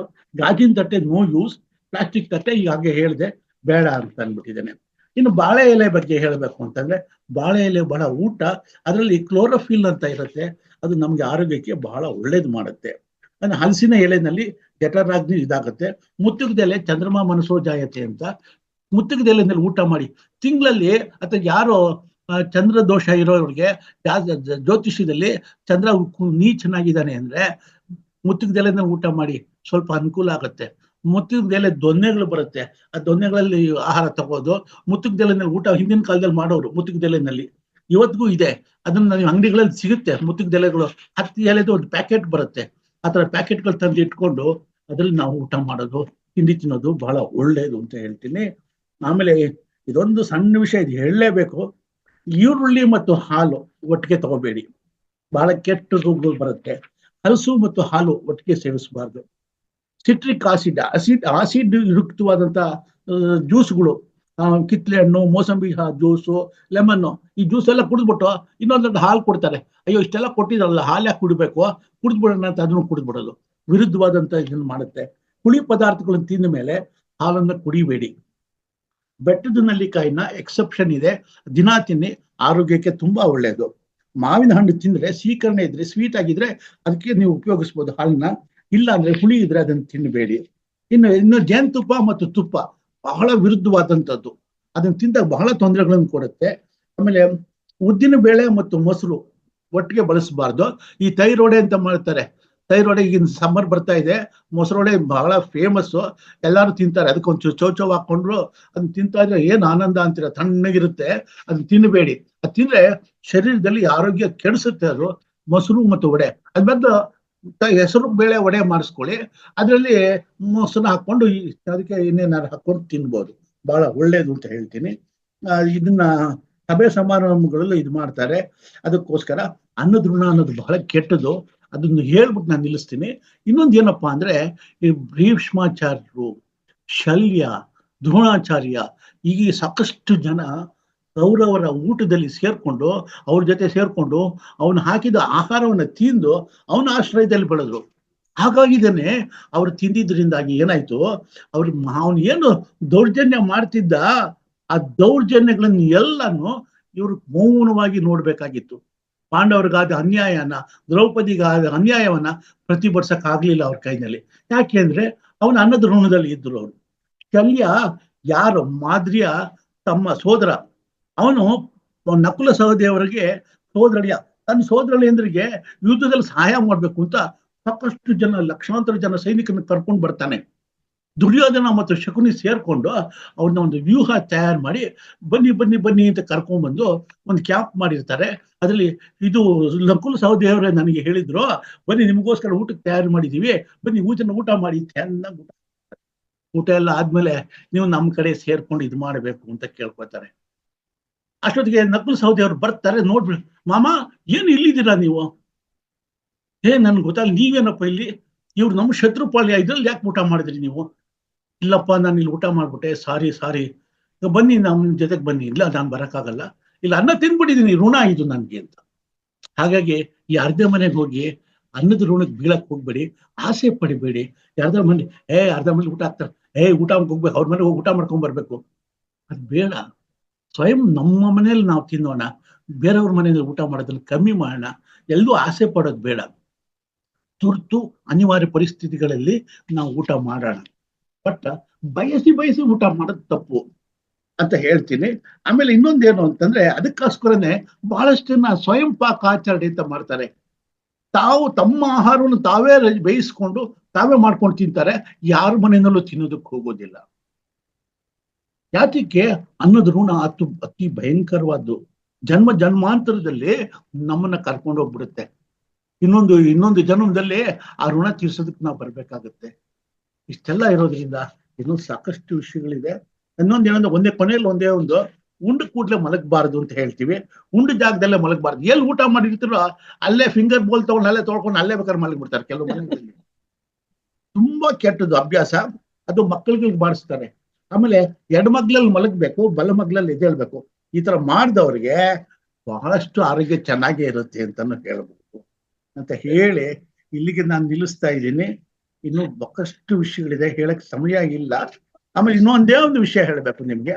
ಇವೆಲ್ಲಾನು ಹೊರಗಡೆ ಹೋದಾಗ ಅಪರಿಚಿತ ಸ್ಥಳಗಳಲ್ಲಿ ನೀವ್ ಏನು ಅಂದ್ರೆ, ಇಡ್ಲಿ ಆಹಾರ ತಗೋಬೇಕಾದ್ರೆ ಬಿಸಿಯಾಗಿರೋ ಪದಾರ್ಥಗಳನ್ನ ತಗೊಳ್ಳಿ. ಏನು, ಇಡ್ಲಿ ಸಾಂಬಾರ್ ತಿನ್ನಿ, ಚಟ್ನಿ ತಿನ್ಬೇಡಿ. ಚಟ್ನಿ ಯಾಕೆ ತಿನ್ಬಾರ್ದು? ಚಟ್ನಿ ತಿಂದ್ರೆ ಜಾಂಡೀಸ್ ಬರೋ ಚಾನ್ಸಸ್ ಇರುತ್ತೆ. ಯಾಕೆಂದ್ರೆ ಕೊತ್ತಂಬರಿ ಸೊಪ್ಪನ್ನ ತೊಳೆದಿರೋದಿಲ್ಲ, ಚೆನ್ನಾಗಿ ಕಟ್ ಮಾಡ್ಬಿಟ್ಟು ಹಾಕ್ಬಿಟ್ಟಿರ್ತಾನೆ. ಅರ್ಧ ಬೇರು ಇರುತ್ತೆ, ಮಿಕ್ಕಿದ್ದೆಲ್ಲ ಇರುತ್ತೆ, ಕಡ್ಡಿಗಳು ಎಲ್ಲ ಇರುತ್ತೆ, ತೊಳೆದೇ ಇರೋದಿಲ್ಲ. ಹೇಗೆ ನಮ್ಮ ಸಣ್ಣ ಗೌಡ್ರು ಹೇಳಿದ್ರಲ್ಲ, ಈ ಗಂಜಲದಲ್ಲಿ ನೀರಿನಲ್ಲಿ ನೆನೆಸಿ ತೊಳಿಬೇಕು ಅಂತ. 10 ನಿಮಿಷ ಬಿಟ್ಬಿಟ್ಟು ಅವ್ನು ತೊಳಿಯಕ್ ಆಗತ್ತಾ? ತೊಳೆದಿರಲ್ಲ ಅವನು. ಹಾಗಾಗಿದ್ದಾನೆ ಬಿಸಿ ಆಗಿರೋದನ್ನ ತಿಂದಾಗ ನಿಮ್ಮ ಆರೋಗ್ಯ ಸುಧಾರಿಸುತ್ತೆ. ಎಲ್ಲಾನು ಹೋದಾಗ ಆರೋಗ್ಯವಾಗಿ ವಾಪಸ್ ಬರ್ತೀರಾ. ಬಿಸಿ ಆಗಿರೋದು ಸಾಂಬಾರು ಕುದೀತಾ ಇರುತ್ತೆ, ಕೊತ್ತ ಕುದೀತಾ ಇರುತ್ತೆ, ಕುದಿಯೋ ತಂದು ಹಾಕ್ತಾನೆ.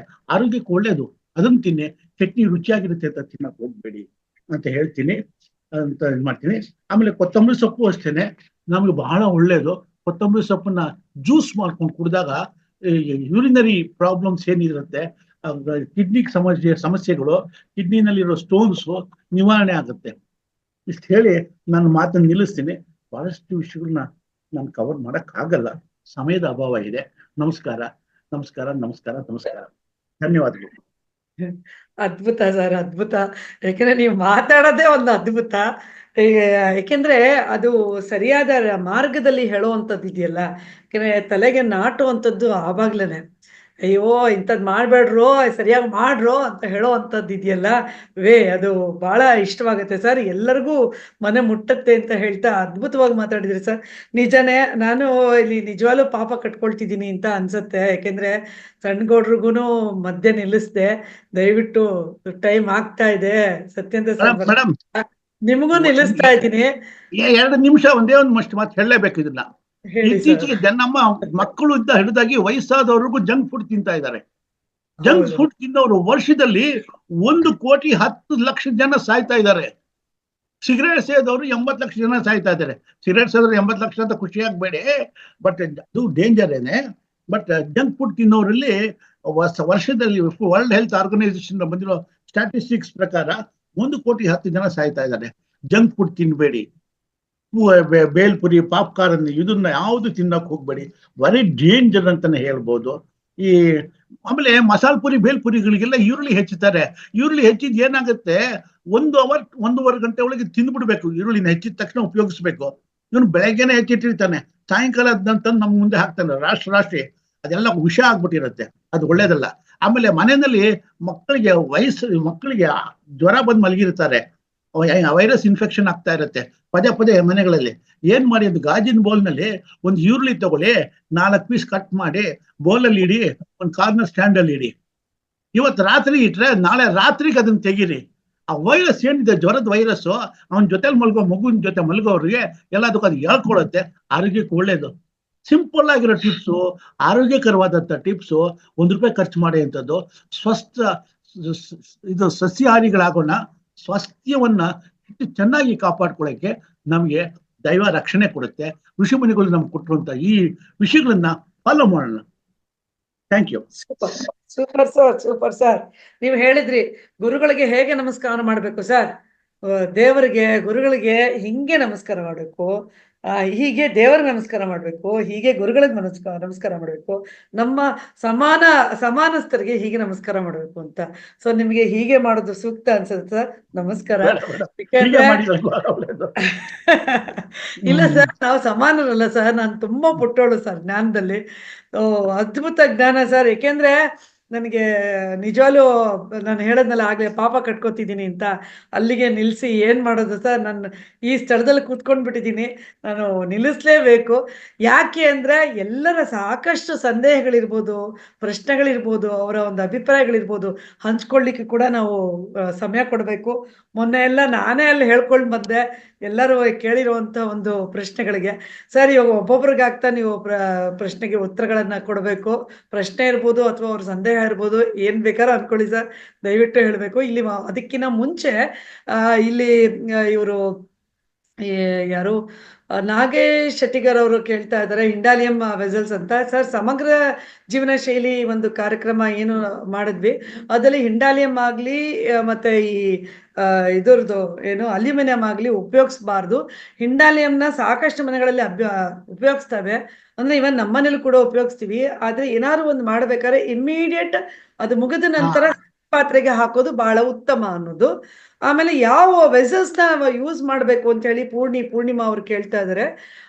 ಹೇಳಿ ಸರ್, ಯಾವ ವೆಸಲ್ಸ್ ಯೂಸ್ ಮಾಡ್ಬೇಕು ನಾವು ಅಡಿಗೆ ಮಾಡೋದಿಕ್ಕೆ? ಸ್ಟೀಲ್ ವೆಸಲ್ಸ್ ಬಹಳ ಒಳ್ಳೇದು. ಸ್ಟೀಲ್ ವೆಸಲ್ಸ್ ನಲ್ಲಿ ಇತ್ತೀಚೆಗೆ ಕಾಪರ್ ಬೇಸ್ ಇರುತ್ತೆ. ಈಗ ಹೊಸದ್ ಬಂದಿದೆ ಕಾಪರ್ ಬೇಸ್ ಇರುವಂತದ್ದು. ಅದು ಹೀಟ್ ಬೇಗ ಜನರೇಟ್ ಆಗುತ್ತೆ. ಅದನ್ನ ತಗೊಂಡಾಗ ಅಡಿಗೆ ಬೇಗ ಚೆನ್ನಾಗಿ ಆಗುತ್ತೆ. ಕಾಪರ್ ಟಚ್ ಮಾಡಿರ್ತಾನೆ, ಕಾಪರ್ ಕೋಟಿಂಗ್ ಕೊಟ್ಟಿರ್ತಾನೆ. ಅದನ್ನ ಉಪಯೋಗಿಸಿದಾಗ ಅಡಿಗೆಗಳು ಬೇಗ ಆಗುತ್ತೆ, ಬಹಳ ಒಳ್ಳೇದು. ಕುಕ್ಕರ್ಗಳು ಹೇಳ್ಬೇಕು ಅಂತಂದ್ರೆ, ನಾವು ಸ್ಟೀಲ್ ಕುಕ್ಕರ್ ಉಪಯೋಗಿಸ್ತೀವಿ.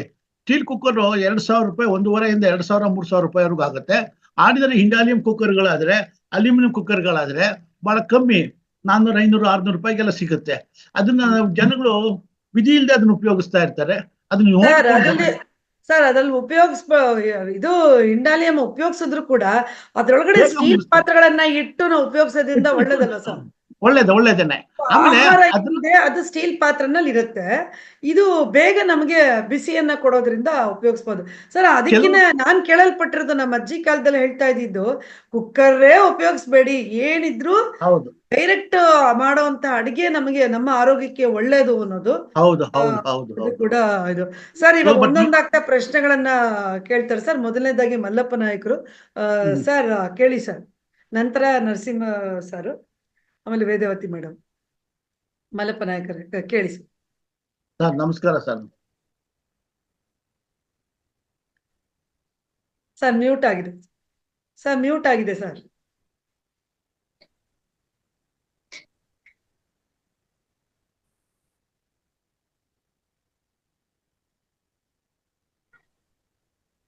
ಏನೋ ಪ್ರಾಬ್ಲಮ್ ಆಯ್ತು ಮೇಡಮ್? ಸರ್ ಇಲ್ಲ ಸರ್, ಮ್ಯೂಟ್ ಆಗಿದೆ ನೋಡಿ. ಎಸ್, ಮಾತಾಡಿ ಸರ್. ಸೀನಿಯರ್ ಗುರುಗಳಿಗೆ ನಮೋ ನಮಃ. ಸರ್ ನಮಸ್ಕಾರ ಸರ್. ನಮಸ್ಕಾರ ಸರ್, ನೀವು ಒಳ್ಳೆ ಇದು ಎಂತದು ಸರ್, ಅದು ಬುಲೆಟ್ ಟ್ರೈನ್ ಆದಂಗ್ ಹೋಗ್ತೀರಿ ಸರ್. ನಾವ್ ಹೆಂಗ್ ಸರ್ ಅರ್ಥ ಮಾಡ್ಕೊಳ್ಳೋದು? ಸ್ವಲ್ಪ ದಯವಿಟ್ಟು ಸ್ವಲ್ಪ ನಿಧಾನಕ್ಕೆ ಕೇಳಿದ್ರೆ ನಾವು ಸರ್. ಸರ್ ಸರ್ ಸರ್ ಮಾತಾಡಕ್ ಮೊದ್ಲೇ ಫೋನ್ ಮಾಡ್ಬಿಟ್ಟು ಹೇಳ್ತಾರೆ ಸರ್ ಅವರು, ಮೇಡಮ್ 20 ನಿಮಿಷ ಮುಗಿಸಿ ಅಂತಾರೆ. ನಾನು ಏನ್ ಸರ್ ಮಾಡ್ಲಿ ನಾನು? Okay sir, okay sir. 1 ಗಂಟೆ ಭಾಷಣಕ್ಕೆ 20 ನಿಮಿಷ ಕೊಡ್ತಾರೆ. ಆಮೇಲೆ ಸಿಗ್ನಲ್ ಹಿಂಗಂತಾರೆ, ಸ್ಟಾಪ್ ಮಾಡಿ ರೈಲ್ಗೆ ಇದ್ರಲ್ಲಿ ಟ್ರಾಫಿಕ್ ಪೊಲೀಸ್ ನೋಡ್ತಾರ.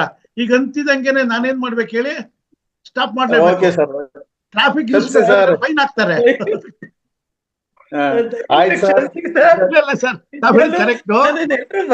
ಆದಷ್ಟು ಅಲ್ಲ, ವಿಷಯಗಳನ್ನ ಆದಷ್ಟು ಸ್ವಲ್ಪ ನಿಧಾನವಾಗಿ ಹೇಳೋದಕ್ಕೆ ಪ್ರಯತ್ನ ಪಡ್ತೀನಿ. ಏನಂದ್ರೆ ನನಗೆ ಎಲ್ಲಿ ವಿಷಯ ಎಲ್ಲಿ ಮಿಸ್ ಮಾಡ್ಬಿಡ್ತೀನಿ ಅನ್ನೋ ಭಯ ನನಗೆ. 20 ನಿಮಿಷದಲ್ಲಿ ನಾನು ಹೇಳದೇ ಇದ್ರೆ ಸಾಕಷ್ಟು ವಿಷಯ ನನ್ನಲ್ಲೇ ಉಳ್ಕೊಂಡ್ಬಿಡುತ್ತೆ. ಇದೊಂದು ಅವಕಾಶ ಮತ್ತೆ ಸಿಗೋದಿಲ್ಲ, ಇನ್ನೊಂದು ಯಾವ್ದೋ ಬ್ಯಾಚ್ಗೆ ಹೋಗುತ್ತೆ. ಇಲ್ಲಿರೋರ್ಗೆ ನಾನು ಏನಾದ್ರು ಕೊಡ್ಬೇಕು, ನನ್ನ ಕಾಂಟ್ರಿಬ್ಯೂಷನ್ ಕೊಡ್ಬೇಕು ಅನ್ನೋ ಒಂದು ಉತ್ಸಾಹದಲ್ಲಿ ಸ್ವಲ್ಪ ಫಾಸ್ಟ್ ಆಗಿ ಹೋಗ್ಬೇಕಾಗುತ್ತೆ ಸರ್. ಸರ್ ಕ್ಷಮಿಸಿ. ಹಾಗಾದ್ರೆ ಈಗ ಇನ್ ಮುಂದೆ ನಿಮ್ ಪರ್ಸನಲ್ ನಂಬರ್ ತಗೊಂಡು ನಾನು ನಿಮ್ಮ ಹತ್ರ ವಿಷಯ ಮನವರಿಕೆ ಮಾಡ್ಕೊಳ್ತೀನಿ ಸರ್. ಕ್ಷಮಿಸಿ ಸರ್ ನಾನು ಹೇಳೋದಿಕ್ಕೆ, ದಯವಿಟ್ಟು. ಸರ್ ನಾನ್ ಮತ್ತೊಮ್ಮೆ ಎಲ್ರಿಗೂ ಸಾರಿ ಕೇಳ್ತೀನಿ. ದಯವಿಟ್ಟು ನನ್ನ ತಪ್ಪು ಖಂಡಿತ ಇಲ್ಲ ಇಲ್ಲಿ. ಯಾಕೆಂದ್ರೆ ಈ ಸ್ಥಳದಲ್ಲಿ ಕೂತಿರೋದ್ರಿಂದ ನಾನು ಇದು ಕಾರ್ಯ ನಿರ್ವಹಿಸ್ಲೇಬೇಕು. ಯಾಕೆಂದ್ರೆ ಎಲ್ಲರೂ ನಮಗ್ ಬೇಕು. ನಾರಾಯಣ ಸತ್ಯೇಂದ್ರ ಸರ್ನು ನಾವು ಬಿಡಲ್ಲ, ಸಣ್ಣ ಗೌಡ್ರನ್ನು ಬಿಡಲ್ಲ ನಾವು. ಯಾಕೆಂದ್ರೆ ಇಬ್ರು ಒಂದು ಮಾಹಿತಿಗಳು ಏನಿದೆ ಇವ್ರದಂತೂ ಪುಣ್ಯಾತ್ಮ ನಿಜವಾಗ್ಲೂ. ಅದಕ್ಕೆ ನೋಡಿ ಅವತ್ತಾಗ್ಲೇ ಹೇಳ್ಬಿಟ್ರು ಅವರು, ಹಿಂಗೆ ನಮಸ್ಕಾರ ಮಾಡ್ಬೇಕು ಗುರುಗಳಿಗೆ ಅಂತ. ನಾವ್ ಹಿಂಗೆ ಇರ್ಬೇಕು, ಕೈ ತೆಗಿಲೇಬಾರ್ದು. ಅವ್ರು ಬೈದ್ರು ಸರಿ, ಹೊಡೆದ್ರು ಸರಿ, ಹಿಂಗೆ ಇರ್ಬೇಕು. ಸರ್ ದಯವಿಟ್ಟು ಕ್ಷಮಿಸಿ ಸರ್. Okay sir. ಮಲ್ಲಪ್ಪ ಧನ್ಯವಾದ ನಿಮಗೆ. ನೆಕ್ಸ್ಟ್ ಹೇಳಿ ಮೇಡಮ್. ನೆಕ್ಸ್ಟ್ ಯಾರಿದ್ದಾರೆ ಸರ್? ನಿಮ್ಮ ಮಾತು ಮುಗ್ದಿದ್ರೆ ಸರ್ ನರಸಿಂಹ ಸರ್ ಮಾತಾಡಿ ಸರ್. ಹಲೋ ಹಲೋ ಕೇಳ್ತಿದ್ದೆ ಸರ್. ಸರ್ ನಮಸ್ಕಾರ ಸರ್. ಸರ್ ನಮಸ್ತೆ. ವಿಷಯಗಳು ತುಂಬಾ ಚೆನ್ನಾಗಿ ಬರ್ತಾ ಇದೆ. ಎಲ್ಲಾ ವಿಚಾರಗಳು ಬಗ್ಗೆ ಸಂಪೂರ್ಣವಾಗಿ ತಿಳಿಸ್ತಾ ಇದ್ದೀರಾ. ನಮಸ್ಕಾರ ಸರ್. ಸ್ವಲ್ಪ ಸ್ಲೋ ಆಗ್ಬೇಕು, ಸ್ವಲ್ಪ ಲಿಟ್ಲ್ ಬಿಟ್ಟು. ಆಮೇಲೆ ಇನ್ನೊಂದ್ ಏನಂತಂದ್ರೆ, ವಾಸ್ತವಾಂಶ ಏನಾಗೈತೆ ಅಂದ್ರೆ ಸರ್, ಈಗ ದರೆಯ ಹತ್ತಿ ಉರಿಯಲು ಜಗತ್ತಿನಲ್ಲಿ ಹೋಗುವೆ ಅಂತ ಈ ಪರಿಸ್ಥಿತಿ. ಇವತ್ತು ವಾತಾವರಣ ಹೆಂಗಿದೆ ಅಂತಂದ್ರೆ, ಈಗ ನೀವ್ ಹೇಳಿದ್ರಿ ಕೆಮಿಕಲ್ಸ್ ಬಗ್ಗೆ ಮಾತಾಡ್ತಾ ಇದ್ರಿ. ಪ್ರತಿಯೊಂದು ವಿಷಯನೂ ನೀವ್ ಯಾವುದೇ ಇವತ್ತು ವಸ್ತುಗಳು ತಗೊಳ್ಳಿ, ಯಾವುದೇ ತಗೊಳ್ಳಿ, ಅದರಲ್ಲೂ ಹೆಚ್ಚು ಕಮ್ಮಿ ಈಗ ಸೂಪರ್ ಮಾರ್ಕೆಟ್ ನಲ್ಲಿ ನೀವ್ ಏನ್ ಪರ್ಚೇಸ್ ಮಾಡ್ತೀರಾ ಅದು ಪ್ರಿಸರ್ವ್ ಮಾಡಿರ್ತಾರೆ. ಈ ತರಕಾರಿ ಆಗಿರ್ಲಿ, ಅದೇ ಆಗ್ಲಿ, ಎಲ್ಲ ಒಂದು ಆಕ್ಚುಲಿ ಪ್ರಾಣ ಕಳ್ಕೊಂಡಿರೋ ವಸ್ತುಗಳ ರೀತಿ ಇರ್ತಾವ ಅವೆಲ್ಲ. ಸೂಪರ್ ಮಾರ್ಕೆಟ್ ಇರೋ ಆಹಾರ ಪದಾರ್ಥಗಳಿಗೆ ನನ್ನ ಪ್ರಕಾರದಲ್ಲಿ ಪ್ರಾಣ ಕಮ್ಮಿ.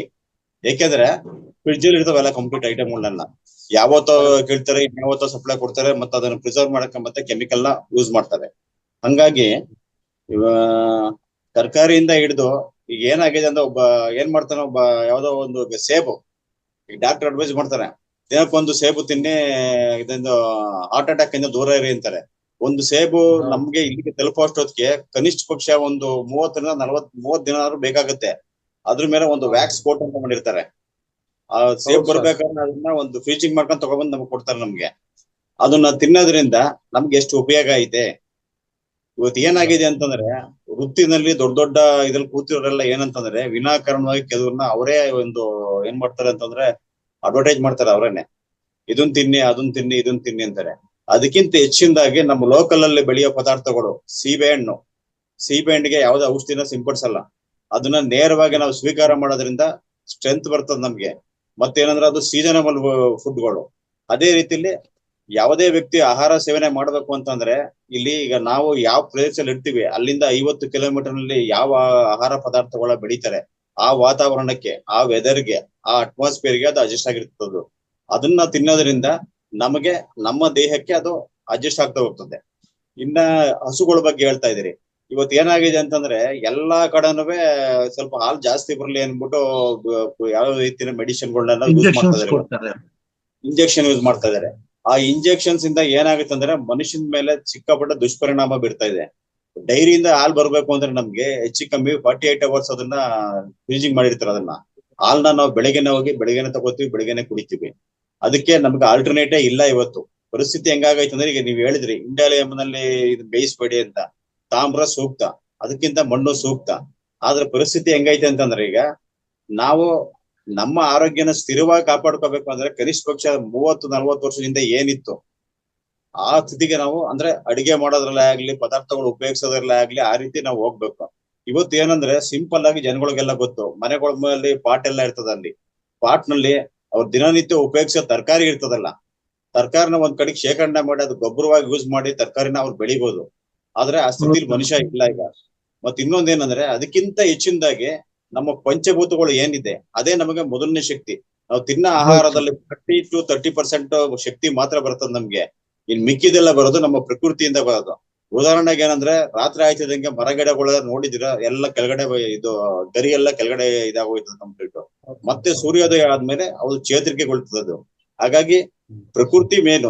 ಯೋಗ ಏನ್ ನಾವು ಮಾಡ್ತೀವಿ, ಯೋಗದಲ್ಲಿ ಮಾಡೋದು ಮೊದಲು ಏನು ಸೂರ್ಯ ನಮಸ್ಕಾರ ಮಾಡೋದು. ಸೂರ್ಯನ ಯಾವಾಗ ನಮ್ಗೆ ಅದು ಹೊಲ್ಸ್ಕೋತೀವಿ ಆಗ ನಮ್ಗೆ ಏನ್ ಬೇಕೋ ಅಷ್ಟು ಇದು ಸಿಗುತ್ತೆ ನಮ್ಗೆ.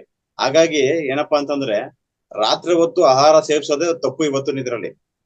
ಹಿಂದೆ ಈಗೆಲ್ಲ ನಿಮ್ಗೆ ಗೊತ್ತಿದೆ, ಆಶ್ರಮಗಳೆಲ್ಲ ಏನಂದ್ರೆ ವಿತಿನ್ 6 o'clock ಸೂರ್ಯ ಮುಳುಗೋದ್ರು ಕೂಡ ಎಲ್ಲಾ ಆಹಾರಗಳನ್ನ ಸೇವನೆ ಮಾಡ್ಬಿಡೋರು. ನೈಟ್ ಯಾರು ಸೇವನೆ ಮಾಡ್ತಿದ್ದಿಲ್ಲ, ಹಾಗಾಗಿ ಎಲ್ಲರೂ ಆರೋಗ್ಯವಾಗಿದ್ರು. ಆದ್ರೆ ಇವತ್ತು ತದ್ವಿರುದ್ಧವಾಗೈತೆ. ಇವತ್ತು ಮತ್ತೆ ಇನ್ನೊಂದ್ ಏನಪ್ಪಾ ಅಂದ್ರೆ, ಈಗ ಕಾಳುಗಳನ್ನ ನಾವ್ ಏನಾಗಿದೆ ಅಂದ್ರೆ, ಕೆಲವು ಕಾಳುಗಳಿಗೆ ಯಾವ್ದು ಈ ಬಣ್ಣದ್ದು ಲೇಪನ ಮಾಡೋದು ಇವೆಲ್ಲ ನಡೀತಾ ಇದೆ ಇವತ್ತು. ಅದೇ ರೀತಿ ಈಗ ನೀವು ಇದು ಚಿಕನ್ ಹೇಳ್ತಾ ಇದ್ರಿ, ಚಿಕನ್ ದಲ್ಲೂ ಅದೇನೆ ಎಲ್ಲ ಕೆಮಿಕಲ್ ಫಾಸ್ಟ್ ಫುಡ್ ಆಗೋಗ್ಬಿಟ್ಟೈತೆ. ಏನಾಗೈತೆ ಈಗ ಅಂದ್ರೆ, ಫಾಸ್ಟ್ ಫುಡ್ ಫಾಸ್ಟ್ ಲೈಫ್ ಬೇಗನೆ ಡಮಾರು. ಆಯಸ್ಸು ಈಗ ನಿಮ್ಮ ಏಜ್ನವರೆಲ್ಲ ಹೆಚ್ಚು ಕಮ್ಮಿ 100 years ಬದುಕ್ತಾರೆ, ನಮ್ಮ ಏಜ್ನವ್ರು 60 ವರ್ಷ ದಾಟಲ್ಲ. ಈ ರೀಸನ್ ಏನಂತಂದ್ರೆ, ನಮ್ ಸುತ್ತಮುತ್ತ ಇರೋದೆಲ್ಲ ಫುಲ್ ಕೆಮಿಕಲ್. ಹಾಗಾಗಿ ವ್ಯವಸ್ಥೆಯಲ್ಲಿ ಏನಾಗೈತೆ ಅಂತಂದ್ರೆ, ಈಗ ಬಾಳೆಹಣ್ಣು ಮದುವೆ ಮನೇಲಿ ನೀವು ಅಬ್ಸರ್ವ್ ಮಾಡಿರ್ಬೋದು, ಬಾಳೆಹಣ್ಣ 24 ಗಂಟೆಗಳೊಳಗಡೆ ಕೆಮಿಕಲ್ ಹಾಕಂಡ್ ಮಾಡ್ತಾ ಇದಾರೆ ಇವತ್ತು. ಆ ಬಾಳೆಹಣ್ಣ ಜನಗಳಿಗೆ ಒಂದು ಸಾಮಾನ್ಯ ಪ್ರಜ್ಞೆನೂ ಇಲ್ಲ. ಅವ್ರ ಏನ್ ಮಾಡ್ತಾರೆ ಅಂದ್ರೆ, ಬಾಳೆಹಣ್ಣು ಕೊಡ್ಲೇಬೇಕು ಅಂತ ಹೇಳ್ಬಿಟ್ಟು ಕೊಡ್ತಾರೆ ಅದನ್ನ. ಆದ್ರೆ ಅಷ್ಟೆಲ್ಲಾ ಊಟ ಹಾಕ್ಬಿಟ್ಟು ಅವ್ನ್ ಬಾಳೆಹಣ್ಣು ತಿಂದ್ರೆ ಅವ್ನ ಕತೆ ಏನಾಗ್ಬೇಕು, ಇದನ್ನ ಯಾರು ಅಬ್ಸರ್ವ್ ಮಾಡ್ತಾ ಇಲ್ಲ. ಹಂಗಾಗಿ ಪ್ರಜ್ಞಾವಸ್ಥೆ ಚೇತರಿಕೆಗೊಳ್ಬೇಕು. ನಮ್ಮ ಅಂತರ್ ಪ್ರಜ್ಞೆ ಅನ್ನೋದು ಏನೈತೆ ಅದು ಆಕ್ಟಿವ್ ಆಗ್ಬೇಕು. ಆಕ್ಟಿವ್ ಆಗಿ ಏನ್ ತಿನ್ಬೇಕು ಏನ್ ತಿನ್ಬಾರ್ದು ಅನ್ನೋದು ಒಂದು ಪ್ರಜ್ಞಾ ಬಂದಾಗ್ಲೇ ಏನಾದ್ರು ಒಂದು ಮಾಡಕ್ ಸಾಧ್ಯ ಅನ್ನೋದೇ ನಮ್ಮ ಒಂದು ಅಭಿಪ್ರಾಯ ಗುರುಗಳು. ಸೂಪರ್ ಸರ್, ಅದ್ಭುತವಾಗಿ ಮಾತಾಡಿದ್ರಿ. ನಿಜವಾಗ್ಲು ಬಹಳ ಮಾಹಿತಿ ನಿಮ್ಮ ಮಾತಲ್ಲಿ ಇತ್ತು. ಧನ್ಯವಾದ ಸರ್ ನಿಮ್ಗೆ. ಸರ್ ಏನ್ ಹೇಳ್ತೀರಾ ಸರ್, ಸತ್ಯೇಂದ್ರ ಸರ್? ಸರ್ ಅವ್ರು ಹೇಳಿದಾಗೇನೆ ಈ ಆಪಲ್ ನಲ್ಲಿ ನಾನೊಂದು ಹೇಳ್ತೀನಿ ಸರ್, ಇನ್ನೊಂದು ಅಬ್ಸರ್ವ್ ಮಾಡ್ಬೇಕು. ಆಪಲ್ ಮೇಲೆ ಸ್ಟಿಕ್ಕರ್ ಹಾಕಿರ್ತಾರೆ. ಆ ಸ್ಟಿಕ್ಕರ್ ನೀವು ತಗೋಬೇಕಾದ್ರೆ ತೆಗೀರಿ, ಅಲ್ಲಿ ಸಣ್ಣದೊಂದು ತೂತ ಇರೋ ಚಿಹ್ನೆ ಬರುತ್ತೆ. ಇಂಜೆಕ್ಷನ್ ಹಾಕಿರ್ತಾನೆ. ಆ ಇಂಜೆಕ್ಷನ್ ಏನಕ್ಕೆ ಹಾಕಿರ್ತಾನೆ ಅಂದ್ರೆ, ಅದರಲ್ಲಿ ಕೆಲವು ಕೆಲವು ದುಷ್ಟ ಶಕ್ತಿಗಳು ಅದರಲ್ಲಿ ವಿಷವನ್ನ ಇಂಜೆಕ್ಟ್ ಮಾಡಿರ್ತಾರೆ. ಆ ಆಹಾರವನ್ನು ತಿಂದಾಗ ಅದು ನಮ್ಗೆ ಆರೋಗ್ಯ ಕೊಡೋದಿಲ್ಲ. ಎಷ್ಟೋ ಸರಿ ನೀವು ಆಪಲ್ ತೆಗೆದಾಗ ಚೆನ್ನಾಗಿ ಕಾಣುತ್ತೆ, ಆ ಸ್ಟಿಕ್ಕರ್ ಇರುತ್ತೆ. ನಾವೇನ್ ಮಾಡ್ತೀವಿ, ಫಸ್ಟ್ ತಗೋಬೇಕಾದ್ರೆ ಸ್ಟಿಕ್ಕರ್ ಹಾಕಿರೋದು ತಗೋತೀವಿ. ಯಾಕೆಂದ್ರೆ ಒಳ್ಳೆ ಹೈ ಕ್ವಾಲಿಟಿ ಇರಬೇಕು, ಚೆನ್ನಾಗಿರುತ್ತೆ ಅಂತ ತಗೋತೀವಿ. ಆದ್ರೆ ಡೇಂಜರ್ ಇರುತ್ತೆ, ಅದು ನೋಡ್ಬೇಕು. ಆದಷ್ಟು ದೇಶೀಯವಾಗಿ ನಾವು ಕಣ್ಣಿಗೆ ಮುಂದೆ ಕಾಣುವಂಥದ್ದು ಅನ್ನ ತಗೋಬೇಕಾಗತ್ತೆ. ಅದು ನೋಡ್ಕೊಂಡು ತಗೋಬೇಕು. ವೆಜಿಟೇಬಲ್ಸ್ ಅಷ್ಟೇನೆ. ಇತ್ತೀಚೆಗೆ ನಾವು ಬೆಂಗಳೂರಿನಲ್ಲಿ ಹಾಗೆ ಇತರ ನಗರಗಳಲ್ಲಿ ತರಕಾರಿ ಮಾರ್ಕೊಂಡು ರೈತರುಗಳೇ ಬರ್ತಾರೆ, ಲಾರಿಗಳಲ್ಲಿ ಎಲ್ಲ ತುಂಬ್ಕೊಂಡು ಬರ್ತಾರೆ. ಎಲ್ಲೂ ಹೋಗ್ಬೇಡಿ, ಬಿಗ್ ಬಾಸ್ಕೆಟ್ಗೆ ಹೋಗ್ಬೇಡಿ, ಬಿಗ್ ಮಾಲ್ಗಳಿಗೆ ಹೋಗ್ಬೇಡಿ, ತರಕಾರಿ ತಗೊಳ್ಳೇಬೇಡಿ. ಅಲ್ಲಿ ಬೇಡ, ನಮ್ಮ ಮನೆ ಹತ್ರ ಇರೋ ಅಂಗಡಿಗಳಲ್ಲಿ ತಗೊಳ್ಳೋಣ. ರೈತ ಬಂದಿರ್ತಾನೆ ಮನೆ ಬಾಗ್ಲಿಗೆ, ಮನೆ ಮುಂದ್ಗಡೆ ರಸ್ತೆಯಲ್ಲಿ ನಾವು ಕೂತ್ಕೊಂಡು ಹೋಗ್ತಾ ಇರ್ತಾರೆ ಸರ್ ತರಕಾರಿ ಮಾರ್ಕೊಂಡು. ಅವ್ನು ಎಷ್ಟು ಕಷ್ಟಪಟ್ಟು ತಂದಿರ್ತಾನೆ ತರಕಾರಿ, ಅದು ನೋಡಕ್ ಆಗೋದಿಲ್ಲ. ವಯಸ್ಸಾಗಿರುತ್ತೆ ಮುದುಕ. ನಾನು ಅದೇ ಬೇಕಾದ್ರೆ ಹುಡ್ಕೊಂಡು ಹೋಗ್ತೀನಿ, ಯಾರು ರಸ್ತೆ ಮುಂದೆ ತರಕಾರಿ ತಗೋತಾ ಇದ್ದಾರೆ ಮಾರ್ಕೊಂಡು ಬಂದ್ರು ಹೋದ್ರೆ ಅವನ ಹತ್ರ ತರಕಾರಿ ತಗೋತೀನಿ. ಅವನಿಗೆ ಚೌಕಾಸಿನೂ ಮಾಡಲ್ಲ, ಯಾಕೆಂದ್ರೆ ಪಾಪ ಅವನೇನೋ ಕಷ್ಟಪಟ್ಟು ಬಂದಿರ್ತಾನೆ. ನಾನು ಮಾಲಲ್ಲಿ ಬಿಗ್ ಬಾಸ್ಕೆಟ್ ಅಲ್ಲಿ ತರೋ ಬದಲು ಇವನ ಹತ್ರ ತಗೊಂಡ್ರೆ ಅವತ್ತಿನ ಜೀವನ ಅವ್ನಿಗೆ ಉದ್ಧಾರ ಆಗತ್ತೆ ಸರ್. ಅವ್ನು ಹೇಳ್ತಾನೆ, ಸರ್ ನೀವು ನೋಡಿ ಸರ್, ಬೆಳಗ್ಗೆಯಿಂದ ಬೋಣಿನೇ ಇಲ್ಲ ಸರ್, 200 ರೂಪಾಯಿ ಸಂಪಾದನೆ ಆಗಿಲ್ಲ ಸರ್. ನಾವೆಲ್ಲ ಎಷ್ಟು ತಗೋತೀವಿ? ಕೊತ್ತಂಬರಿ ಸೊಪ್ಪು 10 ರೂಪಾಯಿ, ಕೊತ್ತಂಬರಿ ಸೊಪ್ಪು, ಪುದೀನ 5 ರೂಪಾಯಿ ಕೊಡೆಯ ಅಂತ ಕೇಳ್ತೀವಿ ನಾವು. ಅದ್ಮೇಲೆ ತಗೊಳ್ಳೋದು ಜಾಸ್ತಿ 20 ರೂಪಾಯಿ ತಗೊಳ್ಳಿ ಸರ್ ಪುದೀನ ಅಂದ್ರೆ, ಏನೇ ಸಾಂಬಾರು ಮಾಡ್ಲಾ ಪುದೀನದಲ್ಲಿ, ಬೇಡ ಸಾಕು ಕೊಡೆ, ಚಿಕ್ಕದ್ ಕಟ್ ಸಾಕು ಚಟ್ನಿಗೆ ಅಂತೀವಿ. ಈಗೆಲ್ಲ ಮಾಡಿ ನಾವು ಆಹಾರಗಳ ಪದಾರ್ಥಗಳನ್ನ ನಾವು ಚೌಕಾಸಿ ಮಾಡಿ ತಗೋತೀವಿ. ಅದಕ್ಕೆ ನಾವು ರೈತರುಗಳ ಹತ್ರ ಇಲ್ಲ ಮಾರ್ಕೊಂಡು ಬರ್ತಾರೆ, ಮನೆಗಳ ಹತ್ರ ರಸ್ತೆಗಳಲ್ಲಿ ನಿಂತ್ಕೊಂಡು ಮಾರ್ತಾ ಇರ್ತಾರೆ, ಅಲ್ಲಿ ತಗೊಳ್ಳೋಣ, ಅವ್ರನ್ನ ಎನ್ಕರೇಜ್ ಮಾಡೋಣ. ಈ ಮಾಲ್ಗಳಲ್ಲಿ ತಗೊಳ್ಳೋದೇ ಬೇಡ. ವಿಲ್ ಬ್ಯಾನ್ ಮಾಲ್ಸ್ ಅಂತ ಹೇಳ್ತೀನಿ. ಸಾಮಾನ್ಯ ರೈತರುಗಳು ಅಷ್ಟೇ, ಎಷ್ಟೋ ಜನ ಈ ಅಡಿಗೆ ಸಾಮಾನುಗಳನ್ನ ಅಕ್ಕಿ ಬೇಳೆ ಇವೆಲ್ಲಾನು ಮಾರ್ತಾರೆ. ಅದ್ ನೋಡ್ಕೊಂಡು ಹೋಲ್ಸೇಲ್ ಅಲ್ಲಿ ಸಿಗುವಂತದನ್ನ ನಾವು ತಗೋಬಹುದು, ರೆಗ್ಯುಲೇಟೆಡ್ ಮಾರ್ಕೆಟ್ಗಳಲ್ಲಿ ನಾವು ತಗೋಬಹುದು. ಇನ್ನೊಂದೇನು ಅಂದ್ರೆ, ನಮ್ಮ ಲೇಔಟ್ ಅಂತ ಇದ್ರೆ, ನಮ್ಮ ಅಪಾರ್ಟ್ಮೆಂಟ್ ಅಂತ ಇದ್ರೆ ಎಲ್ಲರೂ ಸೇರ್ಕೊಂಡು ಮಾತಾಡ್ಬಿಟ್ಟು will contact the regulated market wholesale dealers, ಅವ್ರ ಜೊತೆ ಮಾತುಕತೆ ಮಾಡಿ, ನಮ್ಮಲ್ಲಿ ಒಂದು ಅಸೋಸಿಯೇಷನ್ ಅಲ್ಲಿ ಒಂದು ವೆಯ್ಯಿಂಗ್ ಮಿಷಿನ್ ಇಟ್ಕೊಳ್ಳಿ, ಅದರಲ್ಲಿ ಯಾರು ಎಷ್ಟೆಷ್ಟು ಆರ್ಡರ್ ಮಾಡ್ತಾರೆ ಅದ್ರ ಪ್ರಕಾರ ಅಕ್ಕಿ ಬೇಳೆ ಎಲ್ಲ ತಗೊಳ್ಳಿ. ಏನು ಒಬ್ಬೊಬ್ರ ಮನೆಗೆ 2 kg ಬೇಕು ಅಂದ್ರೆ 50 kg ತೊಗರಿ ಬೇಳೆ, 25 kg ಕಡಲೆಬೇಳೆ, ಉದ್ದಿನ ಬೇಳೆ. ಆಮೇಲೆ ದಯವಿಟ್ಟು ಹೇಳ್ತೀನಿ, ಉದ್ದಿನ ಬೇಳೆನ ಮನೆಯಲ್ಲಿ ಜಾಸ್ತಿ ಸ್ಟಾಕ್ ಮಾಡಬೇಡಿ. ಕೆಲವ್ರ ಮನೇಲಿ 5 ಅಕ್ಕಿ ಇವೆಲ್ಲ ಸ್ಟಾಕ್ ಮಾಡಿದಾಗೇನೆ ಉದ್ದಿನ ಬೇಳೆ ಜಾಸ್ತಿ ಸ್ಟಾಕ್ ಮಾಡ್ತಾರೆ ಕೆಲವು ಸರಿ, ಅದಕ್ಕೆ ಬೇಕು ಇದಕ್ಕೆ ಬೇಕು ಅಂತ. ಉದ್ದಿನ ಬೇಳೆ ರಾಹು ಇದ್ದಾಗೆ ಅದು ಜಾಸ್ತಿ ಯಾರು ಸ್ಟಾಕ್ ಮಾಡ್ತಾರೆ ಅದು ಒಳ್ಳೇದಲ್ಲ. ಎಷ್ಟು ಅವಶ್ಯಕತೆ ಇರುತ್ತೋ ಅಷ್ಟನ್ನ ಮಾತ್ರ ತಗೊಳ್ಳಿ, ಅದು ಮನೆಯಲ್ಲಿ ಜಾಸ್ತಿ ಇರಬಾರ್ದು ಅಂತ ಅಷ್ಟೇ. ಇನ್ನೊಂದು ವಿಷಯ, ಇನ್ನೊಂದು ಪ್ರಮುಖವಾದ ವಿಷಯ ಅಂತಂದ್ರೆ, ಇತ್ತೀಚೆಗೆ ನಮ್ಗೆ ಹಾರ್ಟ್ ಅಟ್ಯಾಕ್, ಕ್ಯಾನ್ಸರ್ ಇವೆಲ್ಲ ಜಾಸ್ತಿ ಆಗ್ತಾ ಇದೆ, ತುಂಬಾ ಬೇಗ ಜನ ಸಾಯ್ತಾರೆ. ಇದಕ್ಕೆ ಮೂಲ ಕಾರಣ ಏನಂತಂದ್ರೆ, ನಾವು ಉಪಯೋಗಿಸಿರುವ ಕೆಲವು ಅಡಿಗೆಗೆ ಉಪಯೋಗಿಸ್ತೀವಲ್ಲ, ಏನು ತಿಂಡಿ ತಿಂಡಿಗೆಲ್ಲ ಆಯಿಲ್ಗಳನ್ನ ಉಪಯೋಗಿಸ್ತಾ ಇದೀವಿ, ಅವೆಲ್ಲ ಆಲ್ಮೋಸ್ಟ್ ಎಲ್ಲ ಪೆಟ್ರೋಲಿಯಂ ಪ್ರಾಡಕ್ಟ್ ಆಡ್ ಆಗ್ತಾ ಇದೆ ಅಂತ. ಅದಕ್ಕೆಲ್ಲ ನಾವು ಗೊತ್ತಿದ್ದು ಏನಾಗೈತೆ ಅಂತಂದ್ರೆ, ಒಗ್ಗರಣೆಗೆ, ಚಿತ್ರಾನ್ನಕ್ಕೆ, ಅದಕ್ಕೆ ಇದಕ್ಕೆ ಅಂತ ಅದನ್ನ ಸಾಧ್ಯವಾದಷ್ಟು ಉಪಯೋಗಿಸ್ತಿದೀವಿ. ಅದೇ ಮೂಲ. ವೇಗವಾಗಿ ಈಗ ಕ್ಯಾನ್ಸರ್ ಮತ್ತೆ ಹಾರ್ಟ್ ಅಟ್ಯಾಕ್ ಹರಡ್ತಾ ಇದೆ. ಹಾಗಾಗಿ ಏನಪ್ಪಾ ಅಂದ್ರೆ, ಜನಗಳು ಎಚ್ಚರಿಕೆ ತಗೊಂಡ್ರೆ ಒಳ್ಳೇದು. ಅದು ತಿಂದಂಗೆ ಬೇರೆ ವ್ಯವಸ್ಥೆ ಮಾಡ್ಕೊಳ್ಳೋದು ಒಳ್ಳೇದು. ಬೇರೆ ರೀತಿ ಯಾವ್ದಾದ್ರು, ಈಗ 40 ವರ್ಷದ ಹಿಂದೆ ನಾವು ಮನೆಗಳಲ್ಲಿ ಏನ್ ಮಾಡೋರು, ಒಂದ್ ಸ್ಪೂನು ಹುಚ್ಚೆಳ್ಳೆಣ್ಣೆ ಅಂತ ಬರೋದು, ಹುಚ್ಚೆಳ್ಳೆಣ್ಣೆನ 1 ಸ್ಪೂನ್ ಒಗ್ಗರಣೆಗೆ ಹಾಕೋರು. ಇವತ್ತೇನಾಗೈತೆ, ಎಣ್ಣೆಮಯ ಆಗಿ ಹೋಗ್ಬಿಟ್ಟಿದೆ ಕಂಪ್ಲೀಟ್. ಹಂಗಾಗಿ ಪ್ಯೂರ್ ಆಯಿಲ್ಗಳನ್ನ ಹೆಚ್ಚು ಯೂಸ್ ಮಾಡ್ತಾರೆ, ಅದು ನಮ್ಮ ಆರೋಗ್ಯಕ್ಕೆ ಮಾರಕವಾದಂತದ್ದು. ಆದ್ರೂ ಕೂಡ ಅಂದ್ರೆ ಎಲ್ಲವೂ ಅಲ್ಲ, ಕೆಲವು ಅದೇ ಈ ಕೋಲ್ಡ್ ಪ್ರೆಸ್ಡ್ ಆಯಿಲ್ಗಳು ಏನಿರುತ್ತೆ ಅದು. ಒಂದು ನಿಮಿಷ, ಈಗ ರಿಫೈಂಡ್ ಆಯಿಲ್ ಅವೆಲ್ಲ 1 kg ರೆಡಿ ಆಗಕ್ಕೆ ಕನಿಷ್ಠ ಪಕ್ಷ 4 kg ಬೇಕು. 4 kg ಕಡಲೆ ಬೀಜನ ಹಾಕಿದ್ರೆ 1 kg ಎಣ್ಣೆ ತೆಗಿಯಕ್ ಸಾಧ್ಯ. ಅಂದ್ರೆ ಎಷ್ಟಾಗುತ್ತೆ ಅಮೌಂಟ್ ಅಲ್ಲಿ? ಇವೆಲ್ಲ ಯಾವ ನಮ್ಗೆ ನಾವು ತಿಂತಿರೋದು ಯಾವ್ದು ಅಂತ ನಮ್ಗೆ ಗೊತ್ತಿಲ್ಲ. ಈಗ ಇದು ಎಲ್ಲಿಂದ ಬರ್ತಾ ಇದೆ ಏನು? ಈಗ ಪದಾರ್ಥ ಹಾಕಿ ನಾವು ಎಣ್ಣೆನ ಹಿಂಡಬೇಕು ಅಂದ್ರೆ ಇಷ್ಟು kg ಅಂತ ಬರ್ತದೆ ನಮ್ಗೆ, ಅಷ್ಟು kg ಬರ್ಬೇಕು. ಆದ್ರೆ ಏನಾಗೈತೆ ಅಂದ್ರೆ, ಈಗೆಲ್ಲ ಫಾಸ್ಟ್, ಎಲ್ಲಾ ಕಡೆನೂ ಫಾಸ್ಟ್. ಜನ ಏನಂತಂದ್ರೆ ಎಲ್ಲಾ ಫಾಸ್ಟ್ ಫುಡ್, ಫಾಸ್ಟ್ ಲೈಫ್, ಎಲ್ಲಾ ಕಡೆ ಫಾಸ್ಟ್. ಆ ಮಟ್ಟಕ್ಕೆ ಹೋಗಿ ಈ ರೀತಿ ಆಗಿದೆ. ಹೌದು. ಇನ್ನೊಂದು ಏನಂದ್ರೆ, ಈಗ ಆಯಿಲ್ಗಳಲ್ಲಿ, ರಿಫೈನ್ಡ್ ಆಯಿಲ್ಗಳಲ್ಲಿ ಮಾಡ್ಬೇಕಾದ್ರೆ ಈ ಕಚ್ಚಾ ತೈಲಗಳನ್ನ ನಾವು ತರಿಸ್ತೀವಿ, ಅದ್ರಲ್ಲಿ ಪೆಟ್ರೋಲ್ ತೆಗಿತೀವಿ, ಡೀಸೆಲ್ ತೆಗಿತೀವಿ, ಆಮೇಲೆ ಉಳಿದಿದ್ರಲ್ಲಿ ಟಾರ್ ತೆಗಿತೀವಿ, ಆಮೇಲೆ ವ್ಯಾಸ್ಲೈನ್ ಸಿಗುತ್ತೆ. ಈ ರೀತಿಗೆ ಸಪ್ರೇಟ್ ತೆಗೆದು ಸಪ್ರೇಟ್ ಮಾಡಿದ್ಮೇಲೆ ಕೊನೆಯಲ್ಲಿ ಉಳಿಯೋದು ವೈಟ್ ಆಯಿಲ್ ಅಂತ ಬರುತ್ತೆ. White oil is colourless, odourless, ಅಂದ್ರೆ ವಾಸನೆ ಬಣ್ಣ ಇಲ್ಲ, ಅದಕ್ಕೆ ಪ್ಲೈನ್ ಬರೀ ಎಣ್ಣೆ ಇದ್ದಂಗಿರುತ್ತೆ ಮೂಸ್ ನೋಡಿದ್ರೆ. ಅದಕ್ಕೆ ಈ ಪರ್ಫ್ಯೂಮ್ಸ್ ಯಾವುದು, ಈ ಸನ್ಫ್ಲವರ್ ಆಯಿಲ್ಗೆ ಹಾಕ್ತೀವಲ್ಲ, ಅದು ಗ್ರೌಂಡ್ನಟ್ ಸ್ಲೈಡ್ ಪರ್ಫ್ಯೂಮ್ಸ್ ಕೆಮಿಕಲ್ಗಳಲ್ಲಿ ಸಿಗುತ್ತೆ. ಅದನ್ನ ಈ ಆಯಿಲ್ ನಲ್ಲಿ ಪ್ರೋಸೆಸ್ ಮಾಡಿ ಮೂವ್ ಮಾಡ್ತಾರೆ. ಆ ವಾಸನೆಗಳು ಅದ್ರ ಜೊತೆಲಿ ಬಿಟ್ಟಾಗ ಅದೇನಾಗುತ್ತೆ, ಆ ವಾಸನೆ ಬರುತ್ತೆ. ಆ ಆಯಿಲ್ ತಂದು ಕೊಡ್ತಾರೆ. ಆಯಿಲ್ ಎಷ್ಟು ಗೊತ್ತಾ, 1 kgಗೆ 10 ರಿಂದ 15 ರೂಪಾಯಿ ಒಂದು kg ಆಯಿಲ್. ಇದ್ರದ್ದೊಂದು ದಂಧೆ ವ್ಯಾಪಕವಾಗಿ ನಡೀತಾ ಇದೆ. ಇಂಥ ಎಣ್ಣೆಗಳನ್ನ ನಾವು ತಗೊಂಡ್ ಬಂದಿದ್ದೇನೆ, ಇದನ್ನ ನಾವೇನ್ ಮಾಡ್ತೀವಿ, ಯೂಸ್ ಮಾಡ್ತಾ ಇದೀವಿ. ಆಮೇಲೆ ಆಯಿಲ್ ತಗೋಬೇಕಾದ್ರೆ ನಾವು ಕ್ರಾಸ್ ಚೆಕ್ ಮಾಡಬೇಕು, ಎಲ್ಲಿಂದ ಬರ್ತಾ ಇದೆ, ಕ್ವಾಲಿಟಿ ಏನು, ಆ ಕಂಪ್ನಿದ್ ಏನಿದೆ ಡೀಟೇಲ್ಸ್ ತಗೋಬೇಕಾಗತ್ತೆ ನಾವು. ಯಾವ್ದು ಇಂಪಾರ್ಟೆಂಟ್ ಅಂತ. ಈ ಸಫಲ್ ಅಂತ ಇದೆ ಆಯಿಲ್, ಸಫಲ್ ಬಹಳ ಒಳ್ಳೇದು ಅಂತಾರೆ, ಹಿಂದೆ ಹೇಳ್ತಾ ಇದ್ರು. ಬಟ್ ಎಲ್ಲಾ ಎಣ್ಣೆಗಳಿಗಿಂತ ತುಸು ಕಾಸ್ಟ್ಲಿ ಇತ್ತು ಅದು. ಅದು 200 ರೂಪಾಯಿ ಇದ್ದಾಗ ಮಿಕ್ಕಿದ ಎಣ್ಣೆಗಳೆಲ್ಲ 100-120 ಇರ್ತಾ ಇತ್ತು ಸಫಲ್ ಅನ್ನೋದನ್ನ. ಹೃದಯಕ್ಕೆ ಬಹಳ ಒಳ್ಳೆಯದು, ಆರೋಗ್ಯಕ್ಕೆ ಒಳ್ಳೆಯದು, ಹೃದಯಕ್ಕೆ ಬಹಳ ಒಳ್ಳೆಯದು ಅಂತ ಹೇಳೋರು. ಈ ತರ ನಾವು ಸೆಲೆಕ್ಟ್ ಮಾಡ್ಬೇಕಾಗತ್ತೆ, ಸ್ವಲ್ಪ ದುಡ್ಡು ಖರ್ಚು ಮಾಡ್ಬೇಕಾಗತ್ತೆ. ಆಮೇಲೆ ಆಯಿಲ್ ಕಮ್ಮಿ ಮಾಡೋಣ ತಿನ್ನೋದನ್ನ, ತುಪ್ಪ ಬೆಣ್ಣೆಗಳನ್ನ ತಗೊಳ್ಳೋಣ. ದೇಸಿ ತುಪ್ಪ ದೇಸಿ ಬೆಣ್ಣೆಗಳನ್ನ ಉಪಯೋಗಿಸ್ಕೊಂಡು ನಾವು ದೇಸಿ ಹಸು ಅಂತೀವಿ. ದೇಸಿ ಹಸು ಯಾವುದು? ನಾಟಿ ಹಸುಗಳು.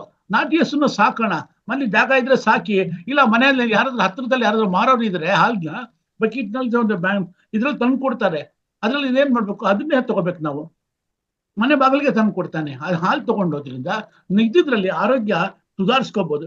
ಎಲ್ಲೆಲ್ಲಿ ಸಾಧ್ಯ ಈ ವಿಷ ತುಂಬಿರೋ ಈ ಜಗತ್ತಿನಲ್ಲಿ ಎಲ್ಲೆಲ್ಲಿ ಸಾಧ್ಯವೋ ಸ್ವಲ್ಪವನ್ನೇ ನಾವು ಬದಲಾವಣೆಗೆ ಮಾಡೋಣ, ಪ್ರಯತ್ನ ಪಡೋಣ, ನಮ್ಗೆ ಒಳ್ಳೇದಾಗುತ್ತೆ. ಸ್ವಸ್ಥ ಆರೋಗ್ಯಕ್ಕೆ ಇದನ್ನ ಏಕೆ ಮಾಡ್ಬೇಕು? ವಿಧಿ ಇಲ್ಲ, ಎಲ್ಲ ಕಡೆ ವಿಷಯಗಳೇ ತುಂಬಿಕೊಂಡಿದೆ. ಇನ್ನೊಂದು ಏನಾಗುತ್ತೆ ಗೊತ್ತಾ ಸರ್, ಹಿಂದೆ ಎಲ್ಲ ನಾವು ಬೇಗ ಸಾಯ್ತಿದ್ವಿ. ಈಗ ಈ ವೈಜ್ಞಾನಿಕರೆಲ್ಲ ಬಂದ್ಮೇಲೆ ಇವತ್ತು ಏನಾಗಿದೆ ನೋಡಿ ಸರ್, ಯಾವ್ದೋ ಒಂದು ಗ್ರೀನ್ ಬ್ರಾನ್ ಆಯಿಲ್ ಅಂತ ತೋರಿಸ್ತಾ ಇದ್ದಾರೆ. ಬ್ರಾನ್ ಆಯಿಲ್, ಹೌದು ಸರ್, ಬ್ರಾನ್ ಆಯಿಲ್. ಇವೆಲ್ಲ ನಮ್ಗೆ ಏನಾಗಿದೆ ಅಂತಂದ್ರೆ, ಈಗ ಹಿಂದೆ ಏನಾಗಿತ್ತು ಅಂದ್ರೆ ವಯಸ್ಸಿನ ಏಜ್, ಈಗ ನಮ್ಗೆ ಆಯುಸ್ ಸ್ವಲ್ಪ ಜಾಸ್ತಿ ಆಗಿದೆ. ಸಾಯೋರ ಸಂಖ್ಯೆ 70-80 ಮೇಲೆ ಬಂದ್ಬಿಟ್ಟಿದೆ. ಹಾರ್ಟ್ ಅಟ್ಯಾಕ್ ಆಗೋರ್ದು ಬೇರೆ ಬಿಟ್ಬಿಡಿ, ವಯಸ್ಸಾದವ್ರದ್ದು. ಈ ವಯಸ್ಸಾದವ್ರಿಗೆ ಏನಾಗಿದೆ ಅಂದ್ರೆ 70-80 ವರ್ಷದ ಮೇಲೆ 90 ವರ್ಷದವರೆಗೂ ಬದುಕಿರ್ತಾರೆ. ಬದುಕಿರೋ ಇನ್ನೊಂದು ಏನಾಗುತ್ತೆ ಅಂದ್ರೆ 4-5 ವರ್ಷ ಅವರು ಬೆಡ್ ರಿಡನ್, ಸುಮ್ಮನೆ ಮಲಗಿರ್ತಾರೆ. ಎಲ್ಲ ಇದಾಗ್ಬಿಟ್ಟಿರುತ್ತೆ, ಶರೀರ ಎಲ್ಲ ಅಸ್ತವ್ಯಸ್ತವಾಗ್ಬಿಟ್ಟಿರುತ್ತೆ. ಅದೇನಂದ್ರೆ ಬದುಕಿರೋ ಜೀವಂತ ಶವವಾಗಿರ್ತಾರೆ. ಇವನ್ ಮೊನ್ನೆ ಲೇಟೆಸ್ಟ್ ಆಗಿ ಲಾಸ್ಟ್ ಪಾರ್ಲಿಮೆಂಟ್ ಅಲ್ಲಿ ನಮ್ಮ ಬ್ರಿಟನ್ ನಲ್ಲಿ ಅಮೆಂಡ್ಮೆಂಟ್ ಕೊಟ್ಟಿದ್ದಾರೆ. ಯಾರು ದಯಾಮರಣ ಕೊಡಿ ಅಂದ್ಬಿಟ್ಟು ಸಾಯ್ತಾ ಇರೋರಿಗೆ, ಅಪ್ಪ ನಾನು ಯಾಕಾರ ಇಟ್ಟಿದ್ದೇವೆ. ಎಷ್ಟೋ ಜನಕ್ಕೆ ಬ್ರೈನ್ಸ್ ಡೆಡ್ ಆಗ್ಬಿಟ್ಟಿರುತ್ತೆ. ಆಮೇಲೆ ಇನ್ನೊಂದೇನು ಅಂದ್ರೆ ಕೋಮಾ ಸ್ಟೇಜ್ ಪೇಷಂಟ್. ಒಂದೇ ಒಂದು ಸೀಕ್ರೆಟ್ ತಿಳ್ಕೊಳ್ಳಿ, ಯಾರಾದ್ರೂ ಹಾಸ್ಪಿಟ್ಲಿಗೆ ಸೇರಿದ್ರೆ ವೆಂಟಿಲೇಟರ್ ಹಾಕ್ಬಿಡ್ತಾರೆ ಇಮಿಡಿಯೇಟ್ ಆಗಿ. ಯಾವ ಪೇಷಂಟ್ಗೆ ವೆಂಟಿಲೇಟರ್ ಹಾಕ್ತಾರೆ, ನೆಗದು ಬಿದ್ದ ಅವನು, ಈ ಕಡೆ ಸಾಯೋದು ಇಲ್ಲ, ಬದುಕೋದು ಇಲ್ಲ. ಅವ್ ಏನಂದ್ರೆ ಹಂಗೆ ಬಿಟ್ಟಿರ್ತಾರೆ. ನೋಡಿ ವೆಂಟಿಲೇಟರ್ ಇದ್ದಾನೆ, ಆದಷ್ಟು ವೆಂಟಿಲೇಟರ್ ಹಾಕ್ಸೋದಕ್ಕೆ ಅವಾಯ್ಡ್ ಮಾಡ್ಬೇಕು. ನಾವು ಕರ್ಕೊಂಡು ಹೋಗ್ಬೇಕಾದ್ರೆ ಯೋಚನೆ ಮಾಡ್ಬಿಟ್ಟು ಹೋಗ್ಬೇಕು ನಾವು. ಆಮೇಲೆ ಇನ್ನೊಂದೇನು ಅಂದ್ರೆ, ನೀವು ಕರ್ಕೊಂಡು ಪೇಷಂಟ್ಸ್ಗಳನ್ನ ನಾವು ಕರ್ಕೊಂಡು ಹೋಗ್ಬೇಕಾದ್ರೆ ಟೈಮ್ ನೋಡ್ಕೊಂಡು ಹೋಗ್ಬೇಕು. ದಯವಿಟ್ಟು ನಮ್ಮ ಅಸ್ಟ್ರಾಲಜಿನ ನಂಬಿ ನೀವು ಕೆಲವು ವಿಷಯಗಳನ್ನ, ಗೌರಿ ಪಂಚಾಂಗ ಅಂತ ಇದೆ, ಅದ್ರಲ್ಲಿ ನೋಡ್ಕೊಳ್ಳಿ. ಶುಭ, ಲಾಭ, ನಷ್ಟ, ಆರೋಗ್ಯ, ರೋಗ ಅಂತ ಬಂದಿರುತ್ತೆ ಟೈಮಿಂಗ್ಸು. 1 ಗಂಟೆಯಿಂದ 1.5 ಗಂಟೆ, 1.5ಯಿಂದ 2 ಗಂಟೆ, 2.5ಯಿಂದ ಹೀಗೆ 1.5 ಗಂಟೆ ಟೈಮ್ ಇರುತ್ತೆ. ಆ ಪಂಚಾಂಗದಲ್ಲಿ ನೋಡ್ಕೊಳ್ಳಿ. ನೀವು ಯಾವ್ದಾದ್ರು ಬಿಸ್ನೆಸ್ ವಿಷಯ ಮಾತಾಡ್ಬೇಕಾ, ಪ್ಯಾಕೆಟ್ ಕ್ಯಾಲೆಂಡರ್ ನಲ್ಲಿ ಇರುತ್ತೆ ಗೌರಿ ಪಂಚಾಂಗ ಅಂತ, ಪಂಚಾಂಗಗಳಲ್ಲಿ ಇರುತ್ತೆ. ಅದನ್ನ ಒಂದು ಕಟ್ ಮಾಡೋ ಅಥವಾ ಒಂದು ಫೋಟೋ ತೆಗೆದು ಇಟ್ಕೊಳ್ಳಿ, ಅದನ್ನ ನೋಡ್ಕೊಳ್ಳಿ. ಆ ಟೈಮಲ್ಲಿ ನೀವು ಬಿಸ್ನೆಸ್ ಕ್ಲಾಸ್ ಮಾತಾಡಿ, ನಿಮ್ಮ ವ್ಯವಹಾರ ಸಕ್ಸಸ್ ಆಗುತ್ತೆ. ಆ ಟೈಮಲ್ಲಿ ಏನಾದ್ರು ಊಟ ಮಾಡಿ ಅಥವಾ ಆ ಟೈಮಲ್ಲಿ ಒಳ್ಳೆ ಮಾತುಗಳಾಡಿ ಸಕ್ಸಸ್ ಆಗುತ್ತೆ. ಇಂಥದ್ದು ಎಷ್ಟೋ ವಿಷಯಗಳಿದೆ, ನಮ್ಮವ್ರು ಮಾಡ್ಕೊಟ್ಟಿರೋದಿಲ್ಲ, ಅದನ್ನ ನಾವು ಫಾಲೋ ಮಾಡ್ಬೇಕಾಗತ್ತೆ. ಆಮೇಲೆ ಆ ಟೈಮಲ್ಲೇ ನಾವು ಮಾಡ್ಕೊಳ್ಳೋದ್ರಿಂದ ನಮ್ಗೆ ಸಕ್ಸಸ್ ಅನ್ನೋದು ಇರುತ್ತೆ ಸರ್.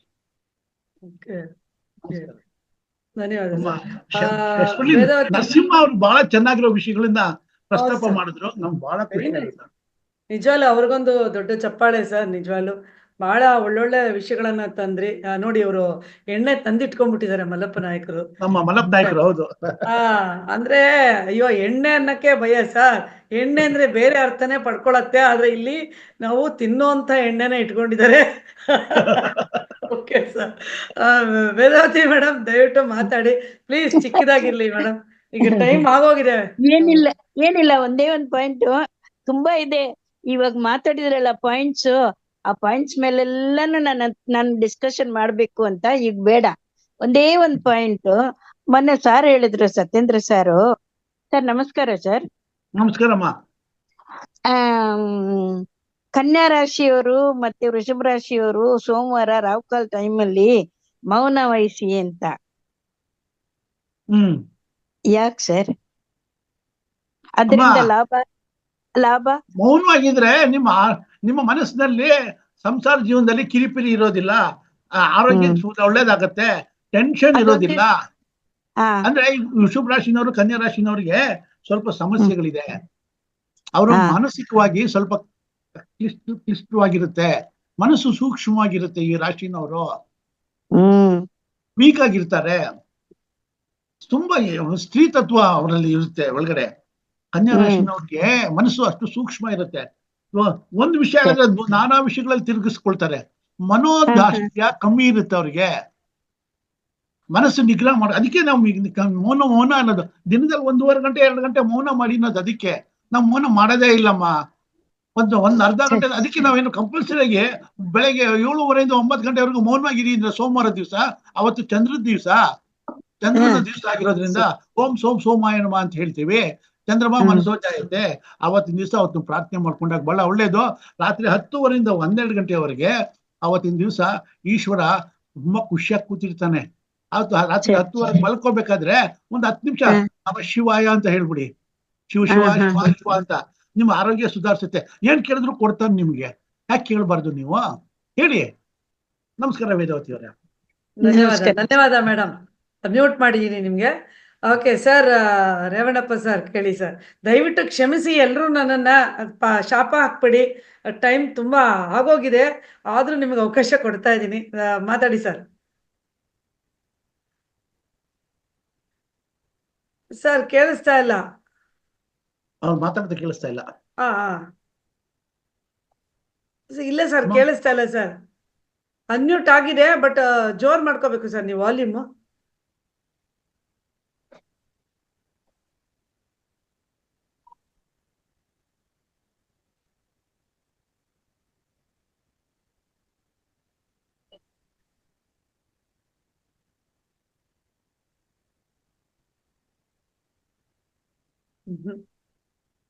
ಇಲ್ಲ, ಅದು ಮೋಸ್ಟ್ಲಿ ಏನೋ ಇದಾಗಿದೆ ಅನ್ಸುತ್ತೆ. ಏನೋ ಪ್ರಾಬ್ಲಮ್ ಆಗಿದೆಮ್ಮ.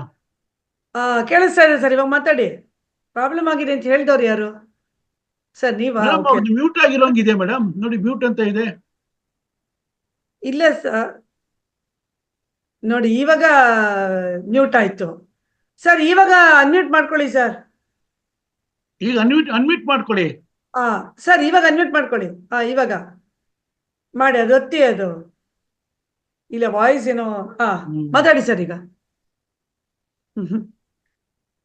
ಕ್ಷಮಿಸಿ ಸರ್, ಮುಂದಿನ ಕ್ಲಾಸಲ್ಲಿ ಖಂಡಿತ ನೀವು ಮಾತಾಡಿ. ಬರ್ದಿಟ್ಕೊಳ್ಳಿ ಸರ್, ದಯವಿಟ್ಟು ಕ್ಷಮಿಸಿ.